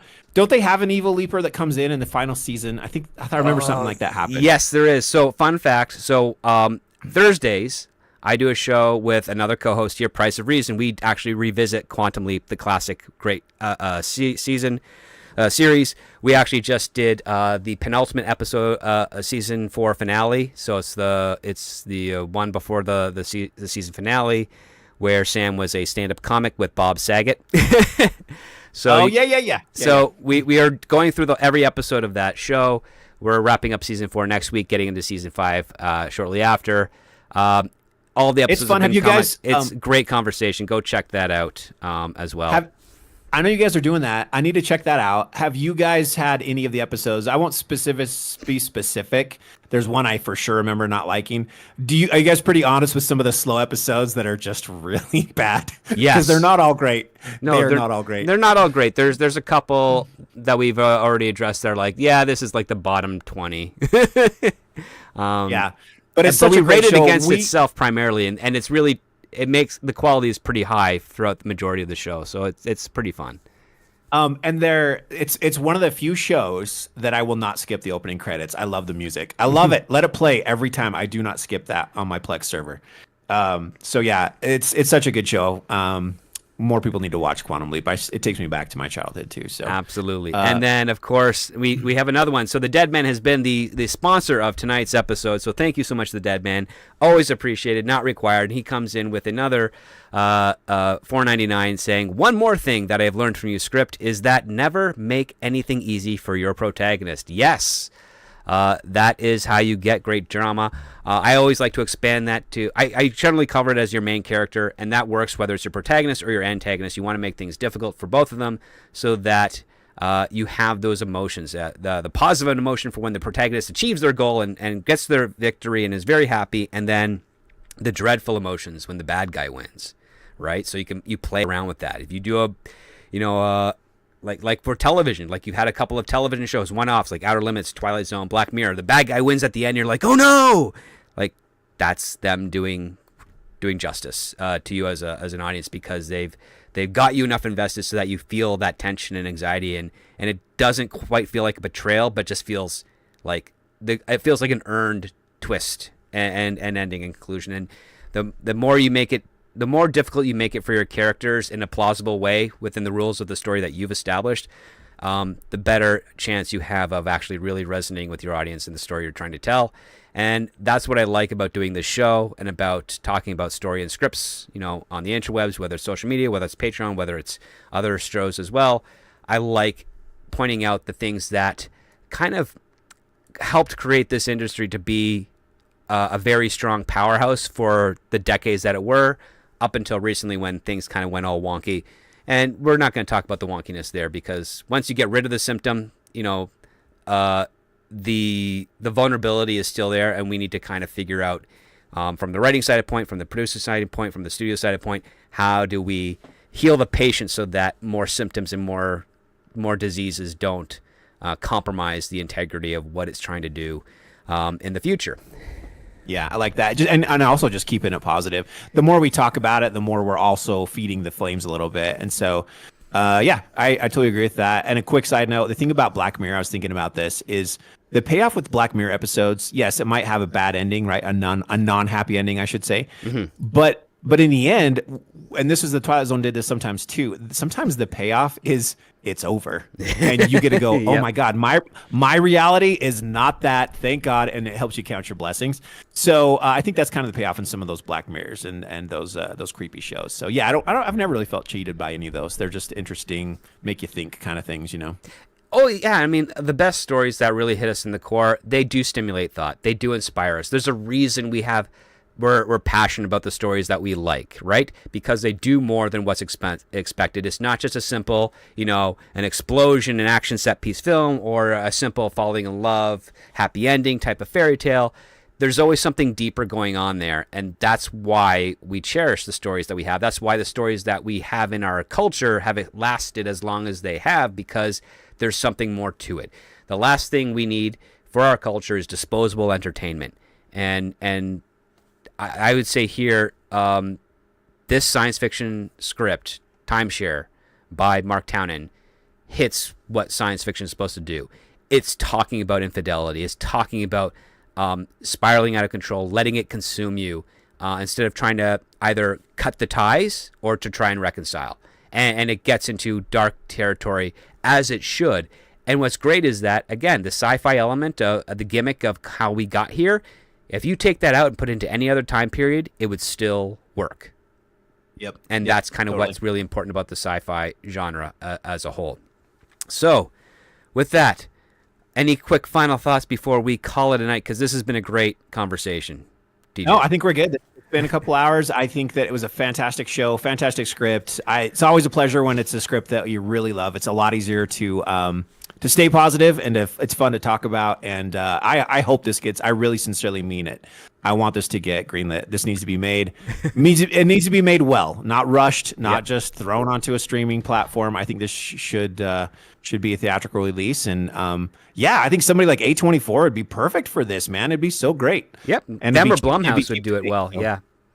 You could make a new IP off of this concept. You really could. This could be another Megan, where it's like, oh my gosh, you could do so much with people taking over other people's bodies, whether it's in any type of backdrop. It could be for soldiers. It could be for spies. It could be for, like we said, it could be about overcoming adversity with some sort of like cool story about a kid. You know, there's all these different things that you could have a kid who becomes like the best like a UFC fighter, right? Sure. He could jump into this other body, and because his brain works in some sort of ways that he could have like some sort of autism or something that makes him amazing at certain things. And dude, I'm just spitballing right now. You could do so many cool things with this world that honestly you could make a trilogy or something out of this. I don't want to jump right to trilogies. I know they're overdone, but I'm just saying there is 100% potential for this technology in this world to be able to tell a lot of cool different types of stories. It's awesome. I agree too. I hope if it is done, I hope it's done with some great discipline, because that's how you keep those types of concepts alive. Again, guys, for those listening live or for those who are listening elsewhere, even on the Patreon or what have you, again, if you would be interested in joining a Discord, again, it would be for free. Leave a comment in the video or on the post and what have you.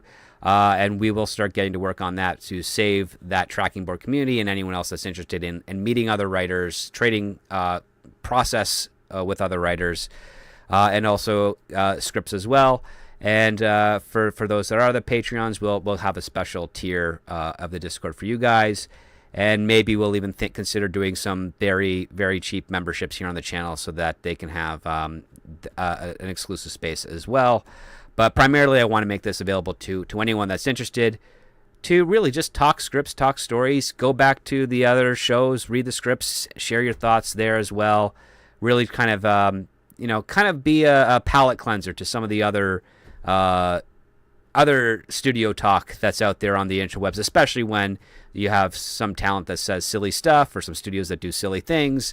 You can always be rest assured knowing that there are a lot of writers outside of those areas that are trying to do what is right by the industry and tell fun, interesting stories like Timeshare, like the other great scripts we've read on this show. And if people know about them, they'll probably feel a little bit better that the industry has a chance of getting back to the golden era where you had to really think long and hard about what movie you wanted to see every weekend because they all looked great. Yep, I would love that. I would love for that to happen, for sure. So, with that being said, I want to thank you, TJ Macca of Mac Media, for joining me once again for a great show of Scripts on Saturdays. I want to thank all of you guys out there listening, whether it's live or on the recording, for taking your time out of the day to listen to us or listen to us while you're doing whatever chores or tasks around you and around the house or workspace. And wish you all a wonderful weekend. I was going to say, like, if you're stalking your wife right now, I'm glad you could listen to me. Sure. Stalking your spouse. Glad you could listen to us. Take some pointers. And again, have a wonderful weekend. Until next time, guys, remember, when it comes to great story, it all starts with the script.